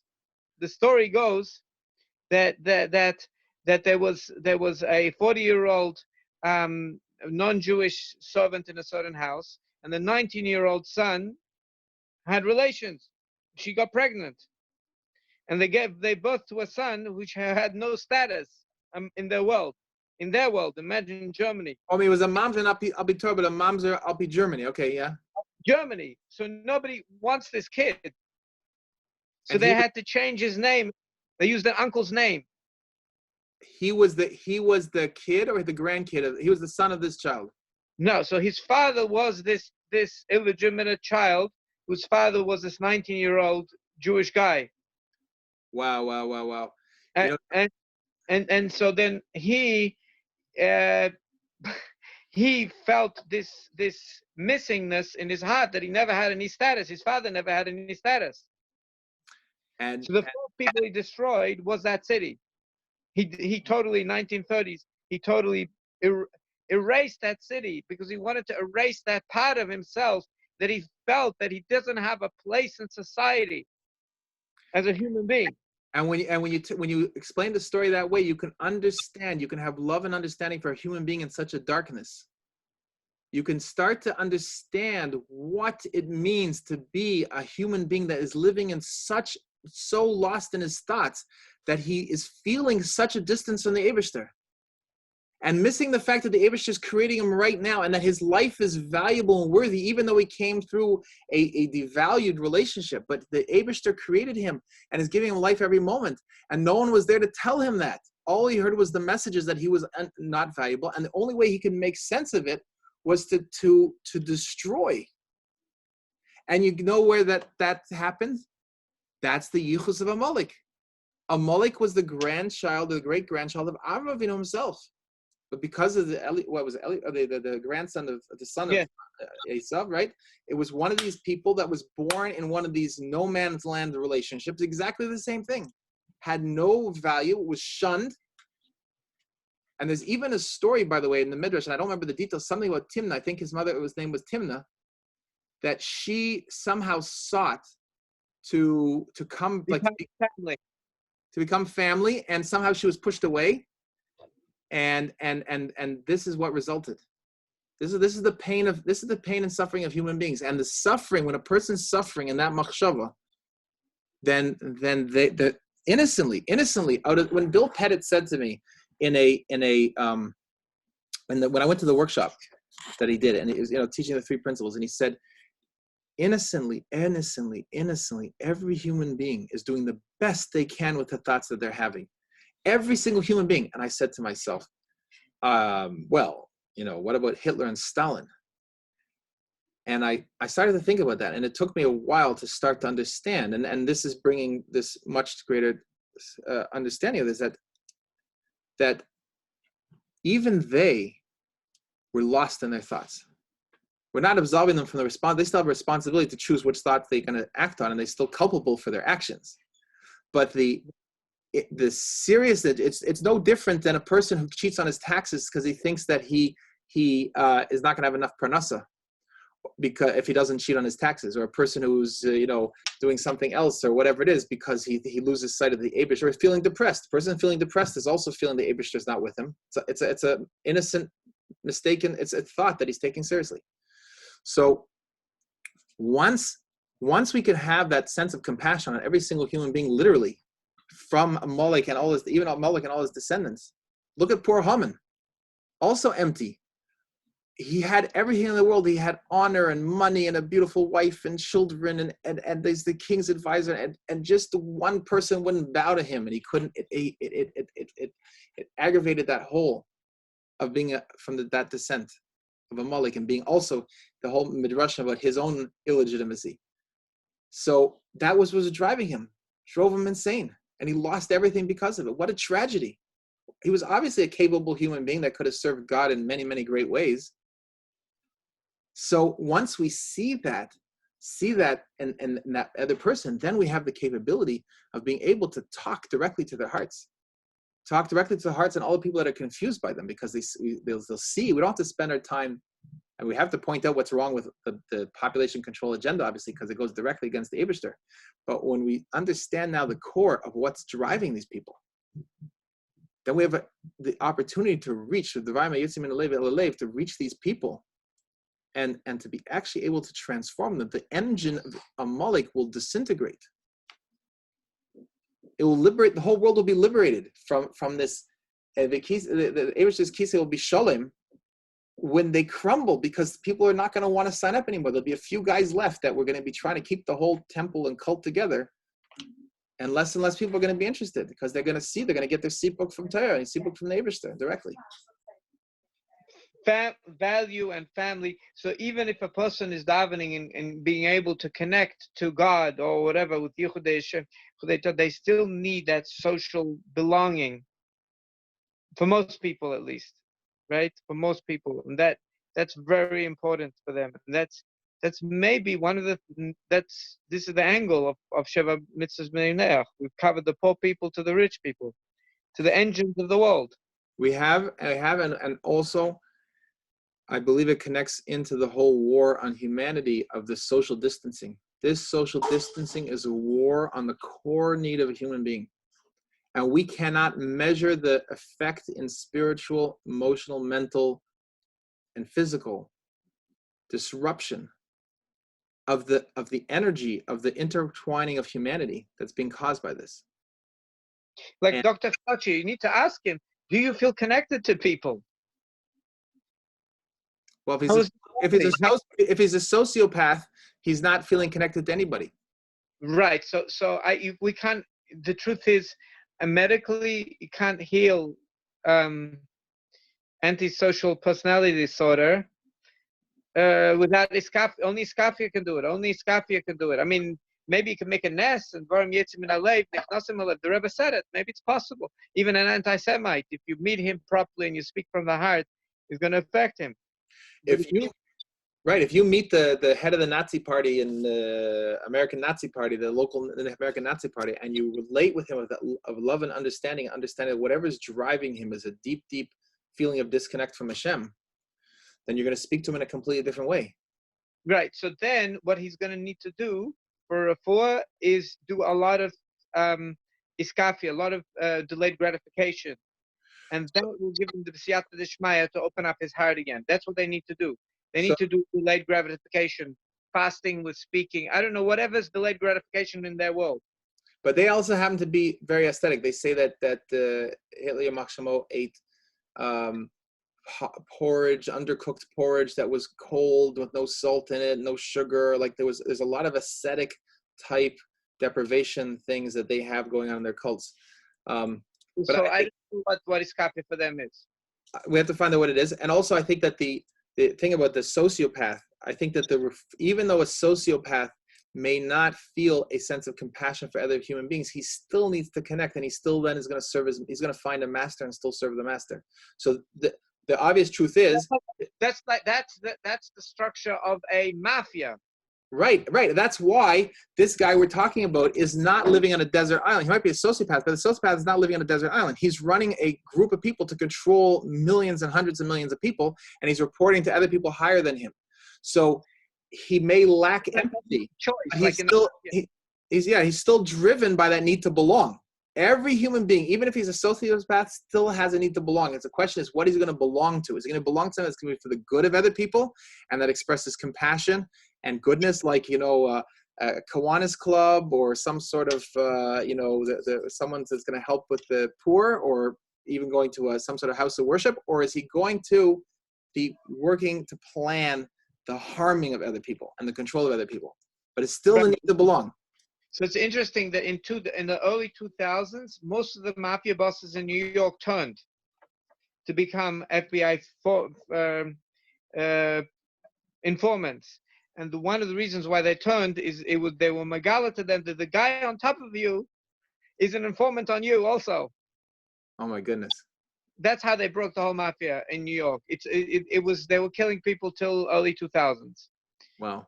And the whole thing, they fell out in New York, in all these places it fell apart. That when they all turned informants, it was all about loyalty. They would hurt somebody, it was all loyalty. And when they realized there is no loyalty, even the people they were loyal to weren't loyal to them, then they say, oh, you know what, I'm going to rat on him. And then that's how the whole, the house of cards fell apart. And I realized that the structure you get into level 1 and it's all like fun. But then if you go to level 2, if you don't hurt this person, we're going to beat you up. So it becomes a trap. They can never get out. It's a horrible life. Yeah. So and they're hurting people like psychopaths, murdering people. So, but I believe this is like small mafia. They were able to break it. There's the big mafia who functions in the same structure, and they're all stuck. Like the Communist Russian Party or something, or Right. the Gates. They don't have an FBI to break them apart. What did you say after what was the other one? Like the who? After the Russian Communist Party? The Russian Communist Party, the Bill Gates is. Oh, okay. No, I heard bait. Okay. Rockefellers. They're also in this very similar to a mafia cult, and you have no choice. Absolutely. I don't know, it could be Jeff Bezos. It could be, let's say the China guy, the guy that owns AliExpress. He doesn't really own anything. Right. Of course not. The government owns all his money. He's stuck in the cult. He built a beautiful business, but it's not his because he's not allowed to be his. Right, and if you look at the Bilderberg group, you'll see that they brought in Eric Schmidt from Google, and they brought in different. All these people have been in there. Larry Page, I don't know if Larry Page, but Eric Schmidt for sure is one of them. He became like a big macher in the establishment. And one of the guys that was from that came to the Rebbe, the Connecticut guy. Oh, Lieberman. He was part of the Bilderbergs, yeah. Oh yeah, Senator Lieberman. Yeah, absolutely. Yeah, and it's interesting because Chabad gets very like excited about people who have a connection to Chabad. So they'll be like, oh, this guy came to the Rebbe, and they'll be like, oh, this guy gives him money to his Chabad house, and he davens on the Chabad house. One time I was looking at some Lieberman website. He was funding like reform stuff that was like really, really bad stuff. Like it wasn't just like, his local reform temple. Like it was like some reform programs and stuff that were really completely opposite of Chabad. Like in their name, you could tell it was the opposite of Chabad. And, it's like people don't realize that what people are really into. Right. And apparently, I don't know if this is true, but the Hungarian Holocaust survivor,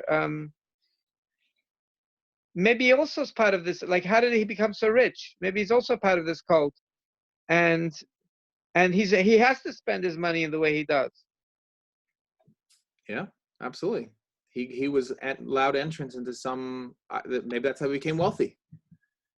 We don't know who his rabbi was. They say that in rabbi with a small r in Wall Street, everyone has to have a rabbi, and it's a rabbi with a small r, and it means the person that kind of brings you along and guides you in how to trade and how to make it in Wall Street. So he might have, at some point tried to maneuver himself to become the Talmud of a small R rabbi who was, unbeknownst to him, was one of the members of this whole cult, and he was recruited from way, way, way back when he was just making small money. Right, and he was allowed to become the billionaire. He was a capable person, but he was allowed to. But now your money has to come back for all our programs. Right. And obviously he has a lot of pain and a lot of disconnect in his own life. It's supporting all these anti-Torah causes and all this, really, really to the extreme. To the extreme. And he has to feel that he's like an angel, a good guy. And Right. He was 15. You know what? Why he enjoyed mastering on Yidden? He didn't enjoy mastering on Yidden. What he said was, the Hungarian guy that plant parent. No. So you're talking about Soros? Soros, yeah. Well, he was master on Yidden. I don't know when was this. No, so he was 15 during the Holocaust. He got this. He got a German protector, and he was supposed to find the wealth of the Yidden and let the Germans know, because he understood how the Jewish community worked and who's wealthy or not. And basically, this protector would stop him from being carried away. So he said, and it was the best time in his life. But he said that. But why was the best time in life? Because he was hurting Yidden. He made this cheshbon in his mind, they'll get hurt anyway. What he liked is the life on the edge, like being so close to death, in such danger. It gives him chayas. Why does a person like go to certain, like they go flipping YouTube videos, like looking for a video? They feel no chayas and they want to feel alive. So he felt alive. It's like people in combat. Some people in combat get scared. Other people, mamish, enjoy it because they feel alive. The rush of the adrenaline, they're not even scared about dying because it's so much fun. It's like a drug for them. So by him, it was like a drug to be mastering on Yidden. It couldn't be, by his soul was in pain, but he enjoyed the experience.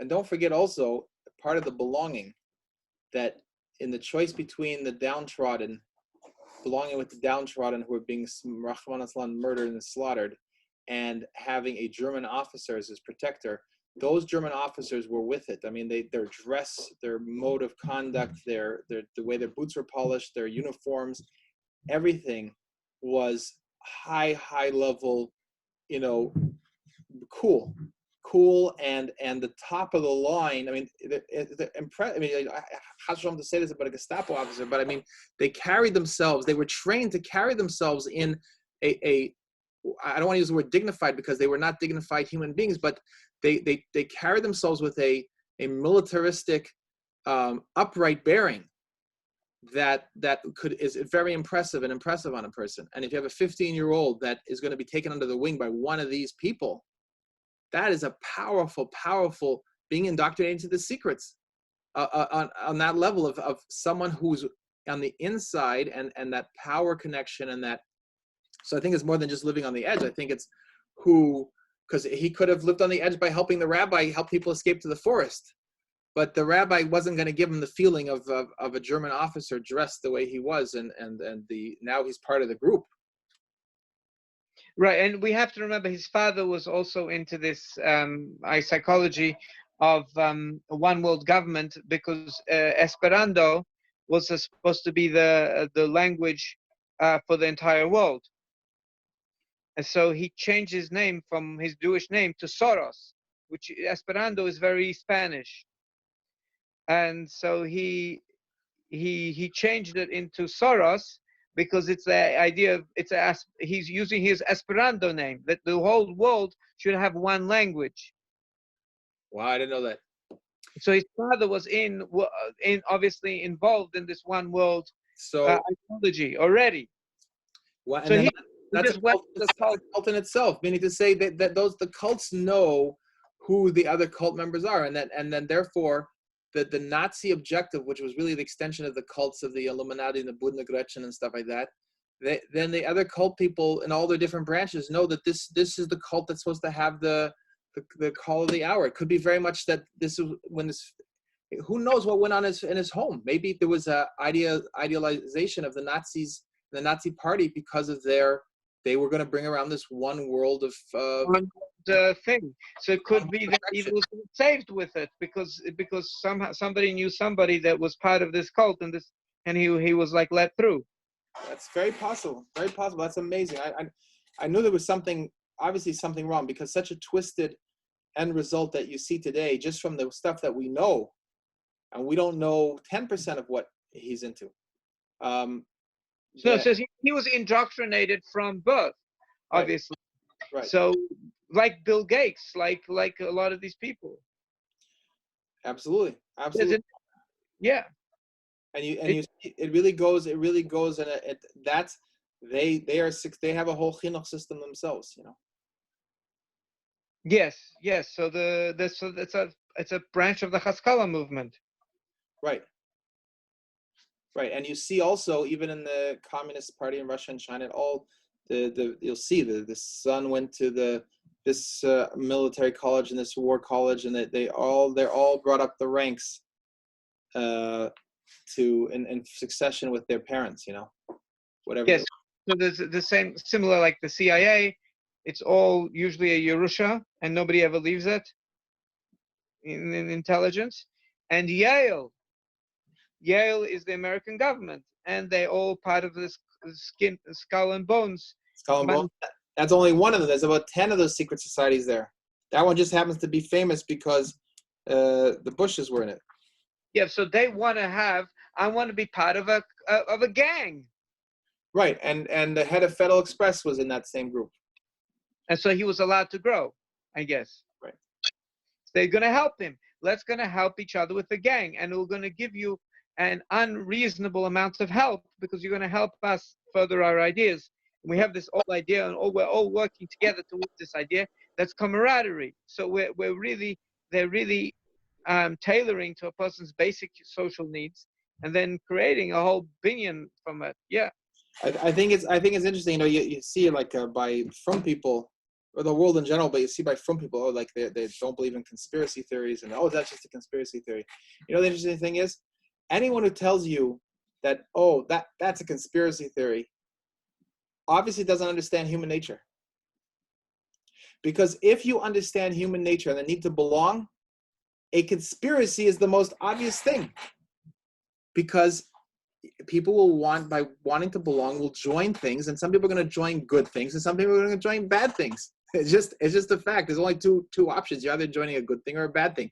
Some people are small-minded. When I say small-minded, I don't mean to belittle a person, the black man sitting at the corner playing chess with his neighbors. That's a part of human community, and it's a very important thing. And God wants him to enjoy that. But he's not really thinking on a bigger level. And then you got people that have bigger aspirations. But it's kind of like you have to filter which are the real conspiracies and which are not the real conspiracies. But it's a davar pashut that every human being wants to belong. And some are going to find themselves in their neighborhood basketball set. Some people are going to find themselves in a shul. Sometimes people are going to find themselves in the Masonic temple.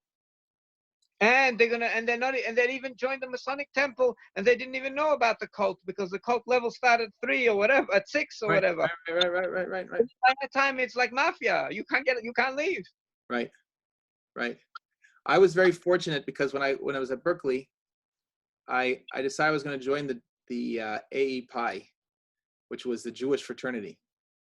And I think I just threw it out recently. I can't store all this stuff. I had the guidebook for the stuff and all this Greek occult stuff in it. And you had to study all the mysteries. There was called the mysteries in the Greek letters, all this kind of stuff. And they had all these indoctrination, and, what do you call them, pledging rituals and all that kind of stuff. By Shkochel Pratis, I didn't last very long in there. I was an independent-minded person, and I didn't necessarily understand what was wrong with it, but I just was not willing to I got into something. I can't remember what it was with there was something they wanted done that I was just like, I wasn't willing to do it. Yeah, so that's another thing, how to trap you. They ask you to do something bad, and then you're trapped, because then they can use that as, this is what the Scientology does. They found out all the Catholic Church also does it. They entrap a person. Yeah. And the thing was, what they asked me to do, this is interesting. It's really interesting. The greatest danger is the independent-minded people. And I said about this when they started to hunt the parents that didn't vaccinate their kids. I would say to people, let's say to the people who were into hunting them, exposing them, and throwing them out of places. I said, let's say you're right, that vaccines are fine, and it's even better that everyone is vaccinated. Let's just say you're right with that for a second.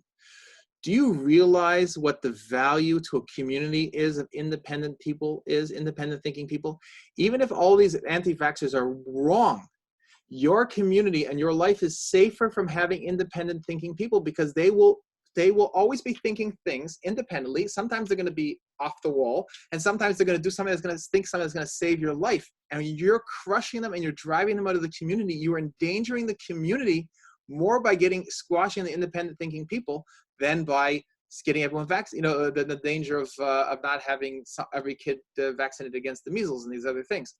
And that's really the key point over here, that the danger is the independent thinking people. So what they do in all these cults is they want you to conform. And at some point, someone's going to be like a nonconformist. They just knock them out, because they don't want those people. Those people are dangerous. They cannot go up the ranks, because they'll just either expose it or they will break away at some later stage.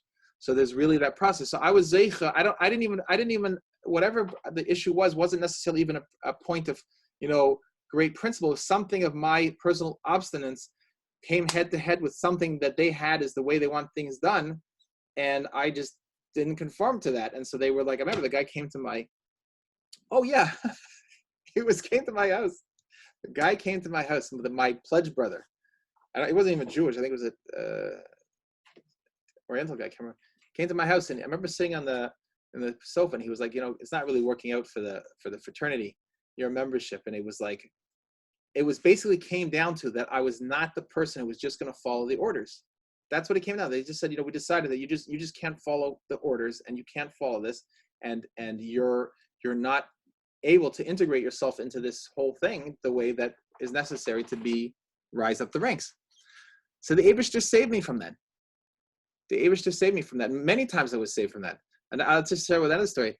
I decided in my senior year of school, I wanted to join the Army as an officer. So they have the Reserve Officer Training Corps in universities. So I went to this ROTC. I signed up. I took the courses, leadership courses. It was fascinating. Got a uniform. Trained to. I mean, if I'd continued with it, I would have gone and been enlisted as a lieutenant in the United States Army immediately after graduating.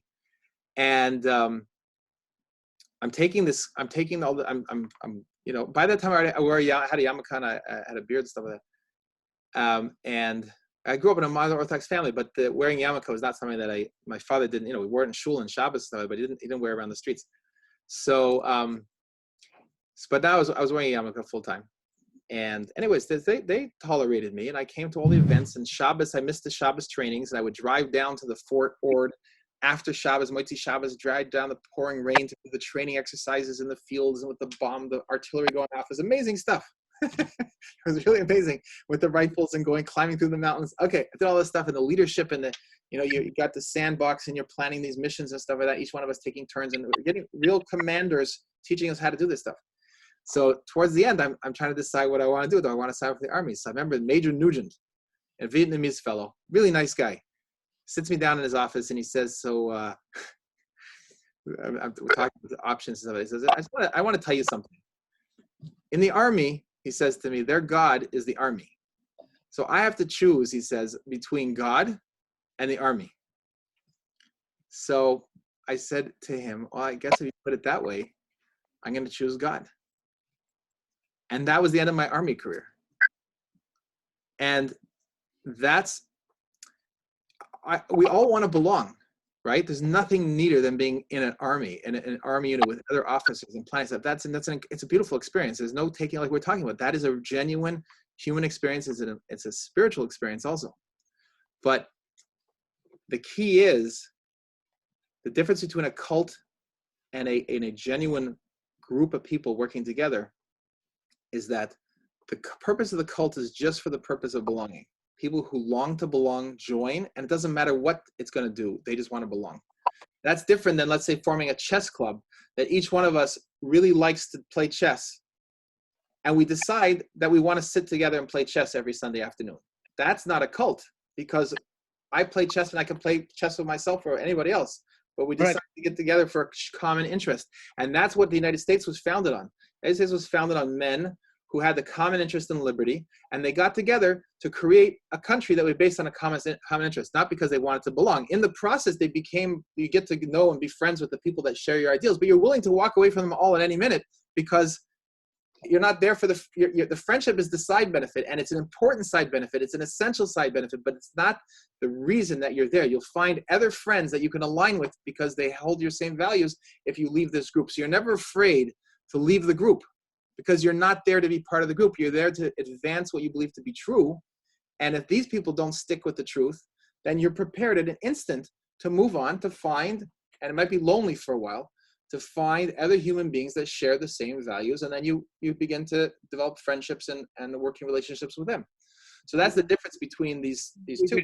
Nations, you're just joining to join because you're going to help each other. There's no higher purpose that's revealed when you join. Right. It's belonging for the sake of belonging. It's the same thing with the mafia. You're not joining in order to help mankind. You're joining because you're joining.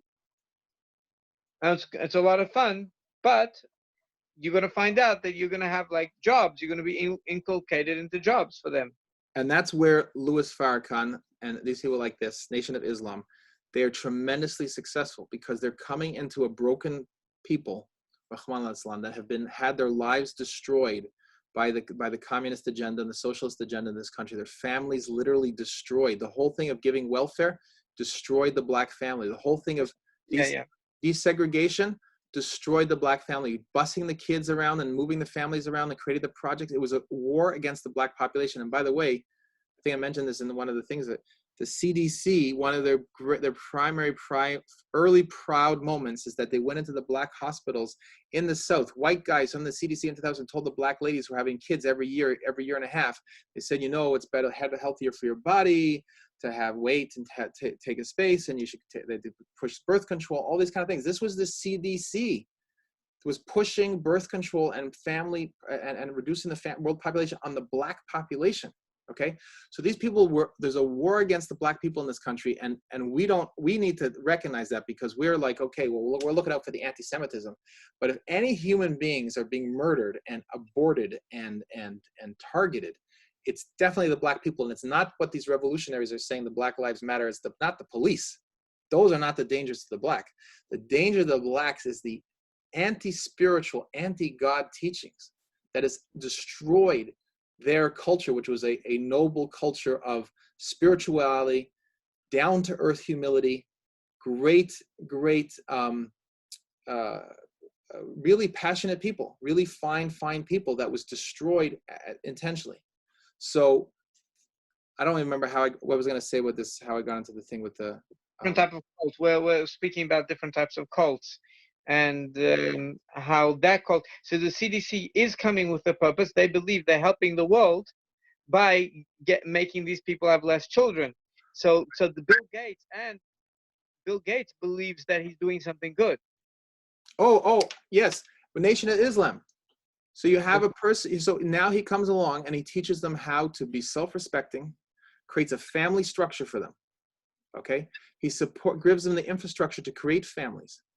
He gives them the discipline to show up in the morning and show up and be bodyguards and to handle the literature in the subways, dress properly, know how to conduct, know how to speak properly.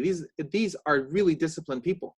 They're more, to the extent, hopefully they'll all do tshuva, but they are way more dangerous than the blacks in the street that are running wild, breaking down stores. Because once the guy has his TV in his hands that's breaking into the stores, he's satisfied for the night.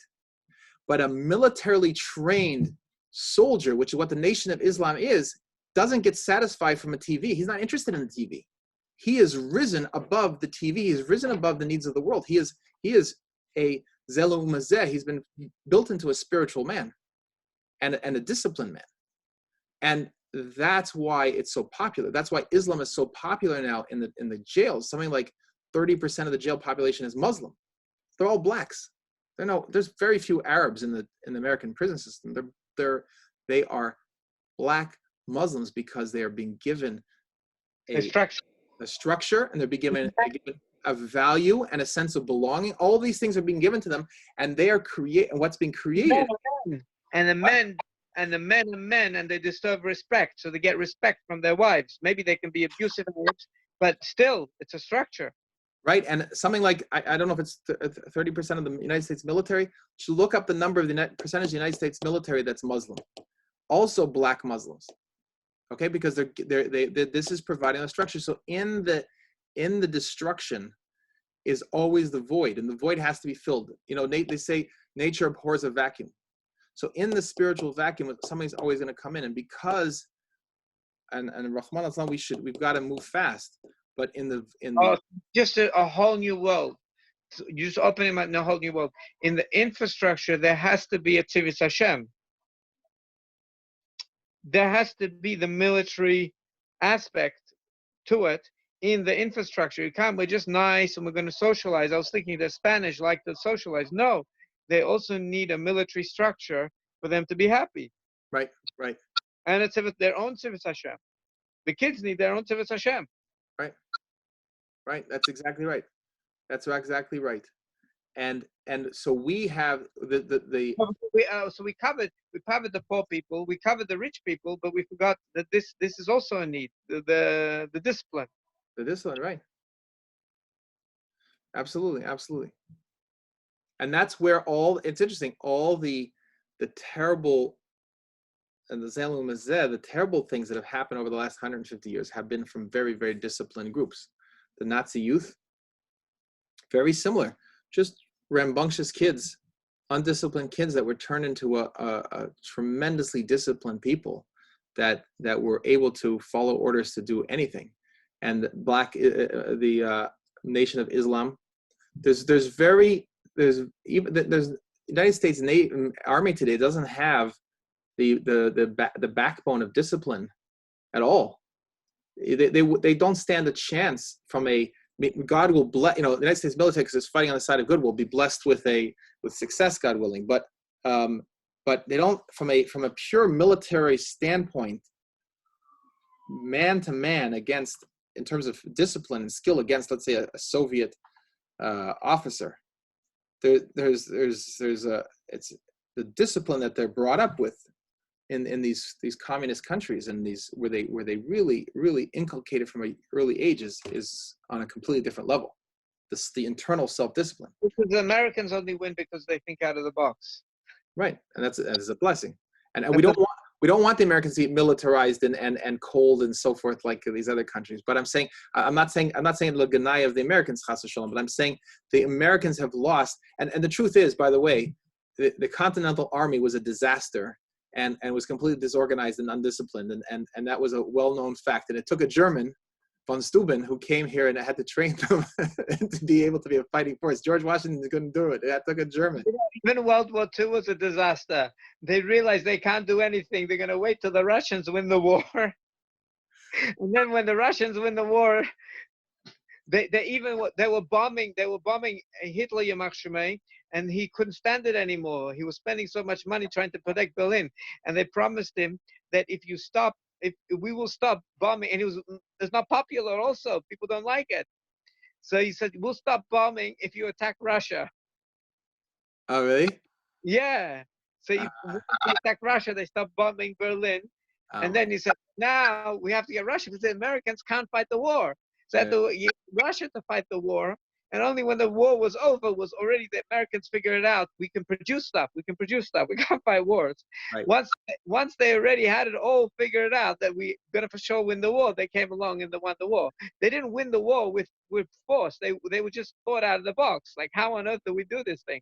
That's so interesting because also in both in World War I and World War II, and I am biased as a born in Canada, but the real fighting back of the totally fearless soldiers, both in World War I and World War II, were actually the Canadians and the Australians. They were the ones that were sent into the most difficult engagements because they never flinched. They had real, true Kabbalah's oil, and they were tremendously successful.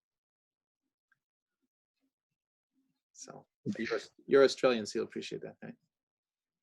Yeah, the Australians, they can be ruthless, very, very ruthless people. Right. Like mamish, like absolutely ruthless. Yeah. So hopefully they use it for good things. So anyways, Baruch Hashem. So this is the Rebbe's vision, that what the Rebbe worked on setting up Chabad. I think what's happened over the last 25 years has been really just moving sideways, unfortunately. The infrastructure grew to all of it around the place, but definitely not the infrastructure. It was not brainstormed like we're trying to brainstorm now. Like we have to find where is that point where we can be successful, right, and grow this and cover everybody, right. Instead, and also, we have to think. The lost. We're living and this is a lost generation from Tufshin Nun Gimel. Nun Dalet till now is like, I really think of it as a lost generation. The whole generation of people, as you said before, that were raised to go in shlichus and then just were told there's no spaces. And that is, it's like a step back. It's like, you know what it's like? It's like a whole generation not reproducing. Then like a few people kind of reproduce and then they create that. You miss a whole, reproduction is based on exponential growth. And so the shluchim lost the 25 years of exponential growth because if you look right now, there was, let's say, I did a chart of this, there were like 1,200 Chabad houses by Gimel Tammuz, and now there's only 4,000. That's 25 years. It should have been 25 times as big, because what should have happened is that all those kids growing up should have been pushed out into the world, had Chabad houses, and there would be thousands, but people were thinking a scarcity mentality. So the problem was, is Shliach thinks, there's only 1,000 Yidden here in this state or in this city.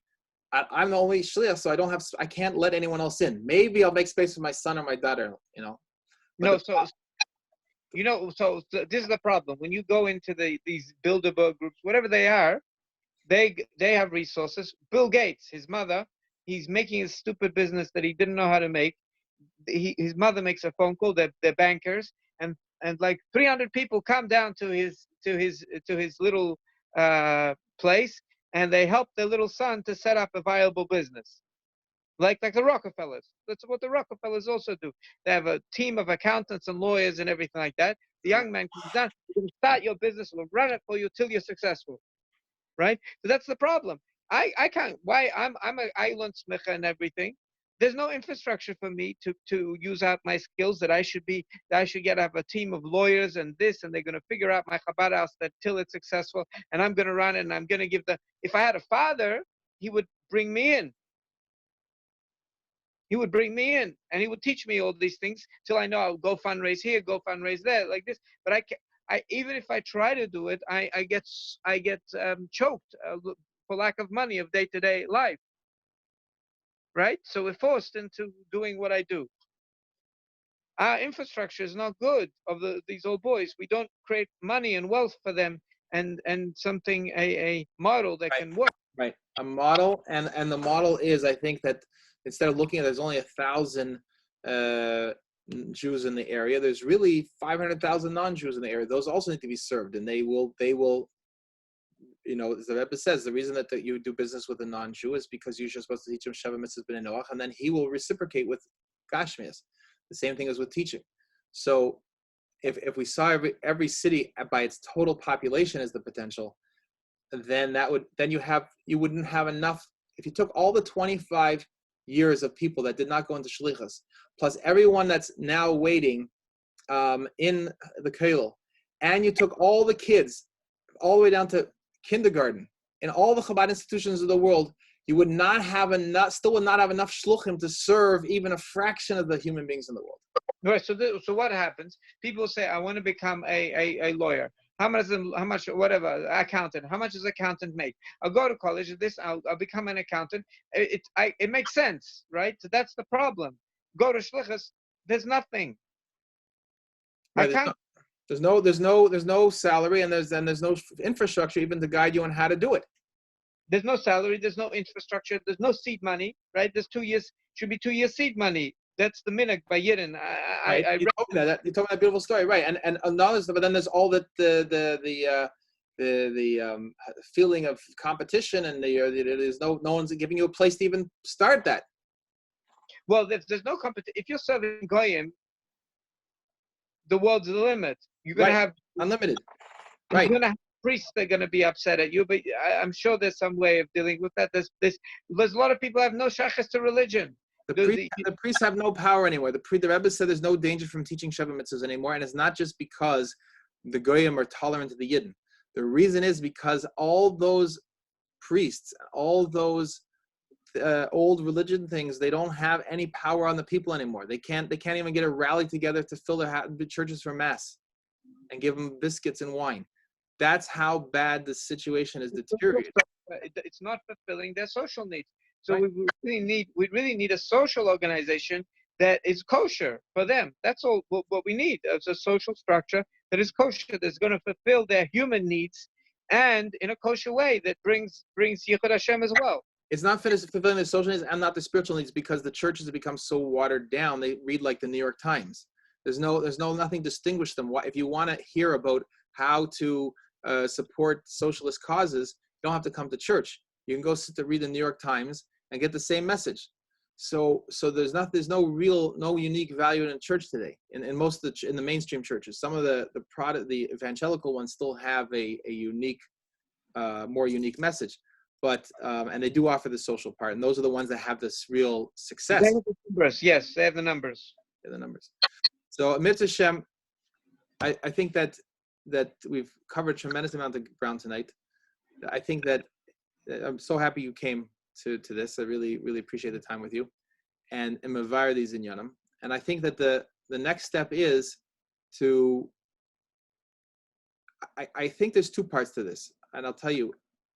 One is the planning, and then there's the simple doing. And what I realize is the hardest thing that for any person to do something new or new. I've taught goyim. I've given classes to goyim, but the level of panemius interaction that I'm advocating is something that I need to do Poel Mamish. You know what I'm saying?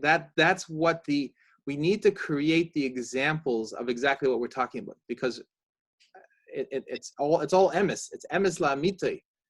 at the same time, it has to happen in Pale Mamish in the ground. We have to have these goyim that we could point to and say these are the Frierdiker Rebbe's goyim. These are the Rebbe's human beings.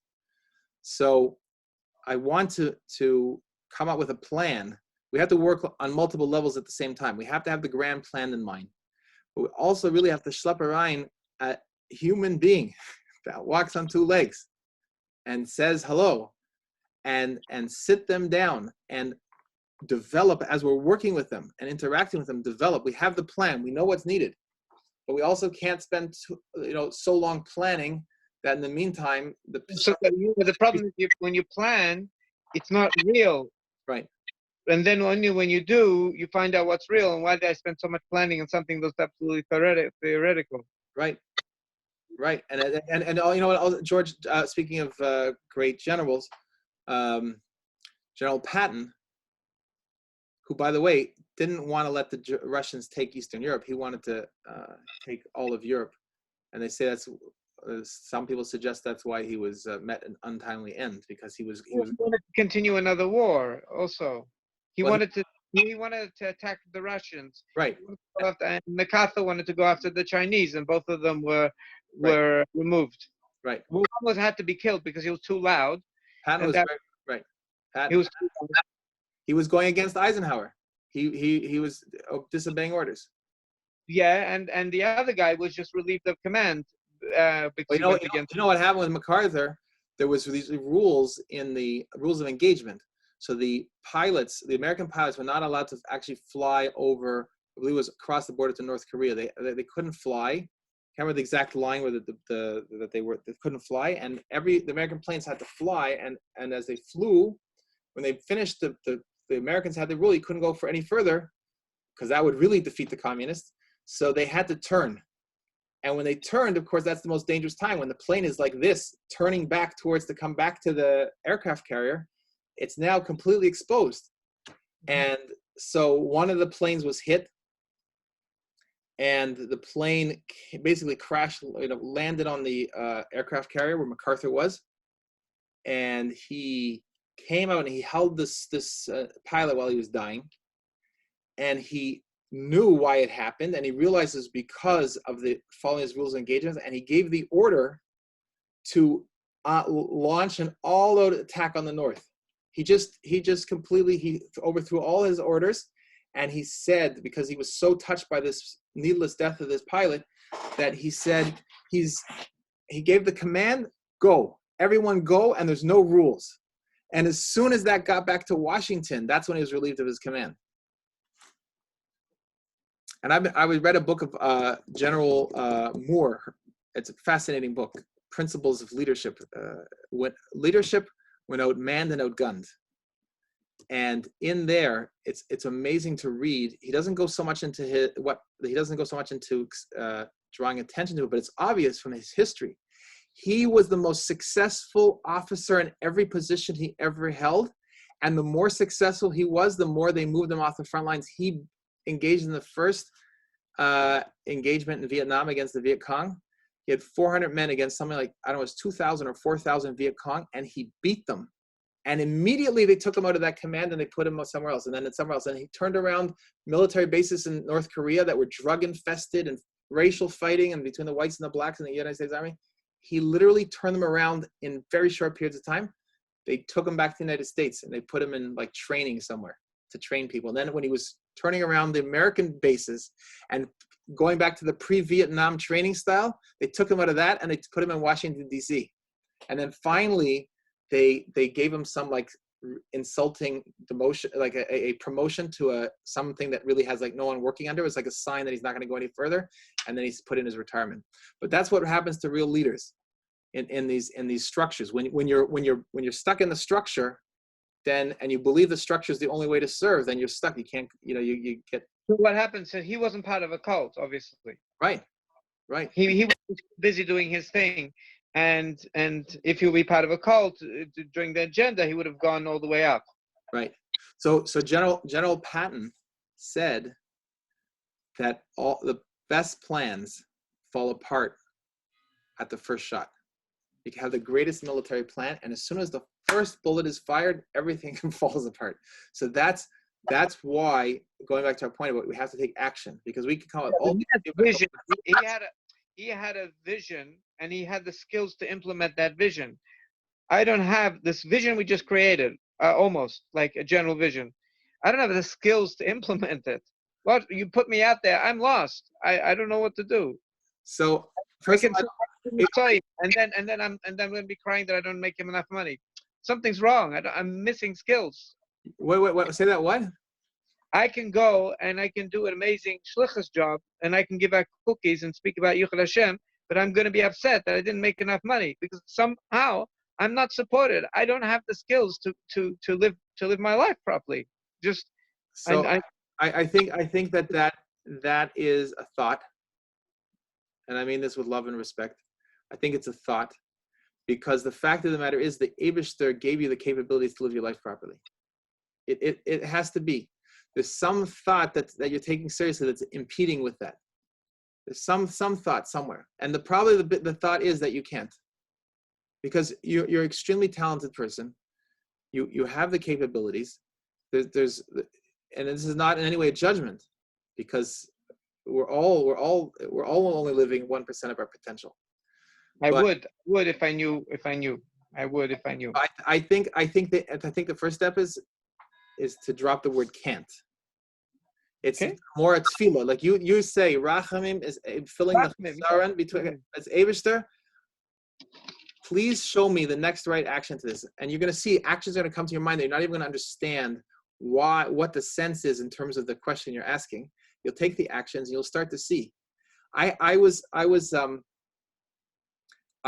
Someone sent me a link on a Lubavitch group about lawyers, about when someone got arrested from a British newspaper, the Daily Mail in the United Kingdom. 2 people got arrested in Lakewood for making chasanas.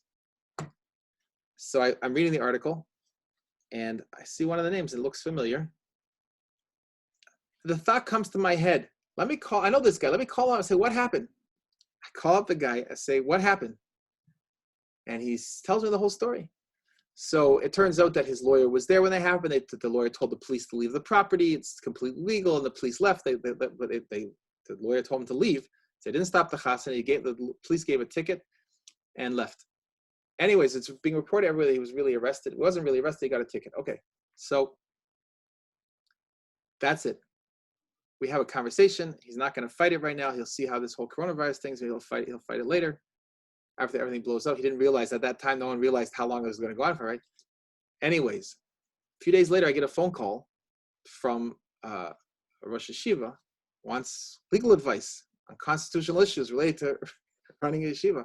Now, I thought that the relationship came about because I have a daughter that's friends with the Rosh Yeshiva's daughter. Mm-hmm.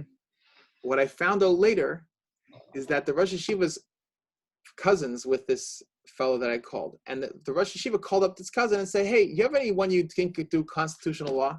So this guy said my name. So now I get a call. I have these fantastic clients that are I'm such a chayas to serve them. So that's an example. So my point is that the can't, and I didn't do anything to do that. You know what the only thing is? It's like the nevuah. The nevuah is, why does asher l'chvosh is the nevuah? Why? What's asher l'chvosh is the nevuah? Because the idea came into your head. It's like, I don't even know why I'm calling this guy. I don't just pick the phone up and call people from newspaper articles. But I called the guy because I stopped. I used to always ignore the voices. When I hear the voices saying, do this, I would either say, I can't. It's too much for me. It's beyond me, whatever it is. Or I would put it on a list. And I have a list of like 5,000 thoughts that have come to my head that I never did anything on the list. So now I started to work on it. If I hear a strong voice that says, do something, then I'm mishtadel to, when I say mishtadel, I don't have to try anything. I just have to let down all the blocks inside me. I just do it. Pick up the phone and call the guy. And you see it leads to parnasa. The first call was not parnasa, it was just a friendly shalom aleichem, but that led to parnasa. Not only parnasa, but that person started spreading my name around to all the other Rosh Yeshivas, that if you want to keep your yeshivas open, if you want to open your yeshivas and your chadarim, you have to call this lawyer. Okay? So that's a huge schus. came from that one phone call that I made. So I just want to encourage you. It's not the can't, and you don't have to figure it out. All that when the ideas, relax your forehead, you're frowning. You just relax yourself, and you'll see that ideas will start coming to the Abraham can put ideas into your head, and when you start taking the action, they just become clearer and clearer and clearer, and you start getting led in incredible directions. Okay, we get to see Mitzvah Hashem. You're going to see it. You're going to see it unfold. You're going to see it unfold. So we all have to know our milas and chesronos, and it's okay to know that maybe you're not the number one ma'argan of people and events and things. That's okay. But the things that you're really good at, you can do amazingly, and it for sure comes with a parnasa, comes with a successful parnasa, because the Eibishter intends that every human being is going to have, what does it say, yadcha maleya psucha. That's what it's supposed to come from. It's going to come from there. Okay, Bezras Hashem. And the same thing is with teaching the non-Jew. The same thing was the cookies and the cream or whatever it is. The guy that you can pull a guy off the street tomorrow, and there's plenty of them Eastern Parkway, or sit down on a bench. You see someone sitting down on the bench, just sit down next to the guy and say, "Hi, how are you?" Mm-hmm. Just try it. You'll see what happens. Hey, how are you? You know, such a beautiful day. You ever wonder how the world came to be? I mean, you can come up with anything. That just came to me right now. You can come up with anything. Right. Yeah, it's true. I have what to say. Now I definitely have what to say. There you go. Okay, amazing. It's a deal. So how about this? Let's make a deal. Tomorrow, let's make an action partnership, changing the world, because we can't just be thinking big theory. Let's try, but let's not try. By tomorrow night, we'll either text each other, watch out about it, that we had a conversation on a subject of Mashiach, Achdus Hashem, doing a mitzvah with a non-Jewish person, preferably in person. If you have, we can all find. Let's find tomorrow. Let's have a conversation. Make it at least 3 minutes. Okay. No limit, but I'm saying at least 3 minutes. Meaning it should be the beginning of a panemius conversation we'll have with a non-Jewish person, and give them a message of hope, that they should walk away seeing the world in a different way, and a message of hope. Is it a deal? Yeah. Okay. Okay. Hatzlacha. Hatzlacha Rabba to you too, Shimon. Have an amazing night.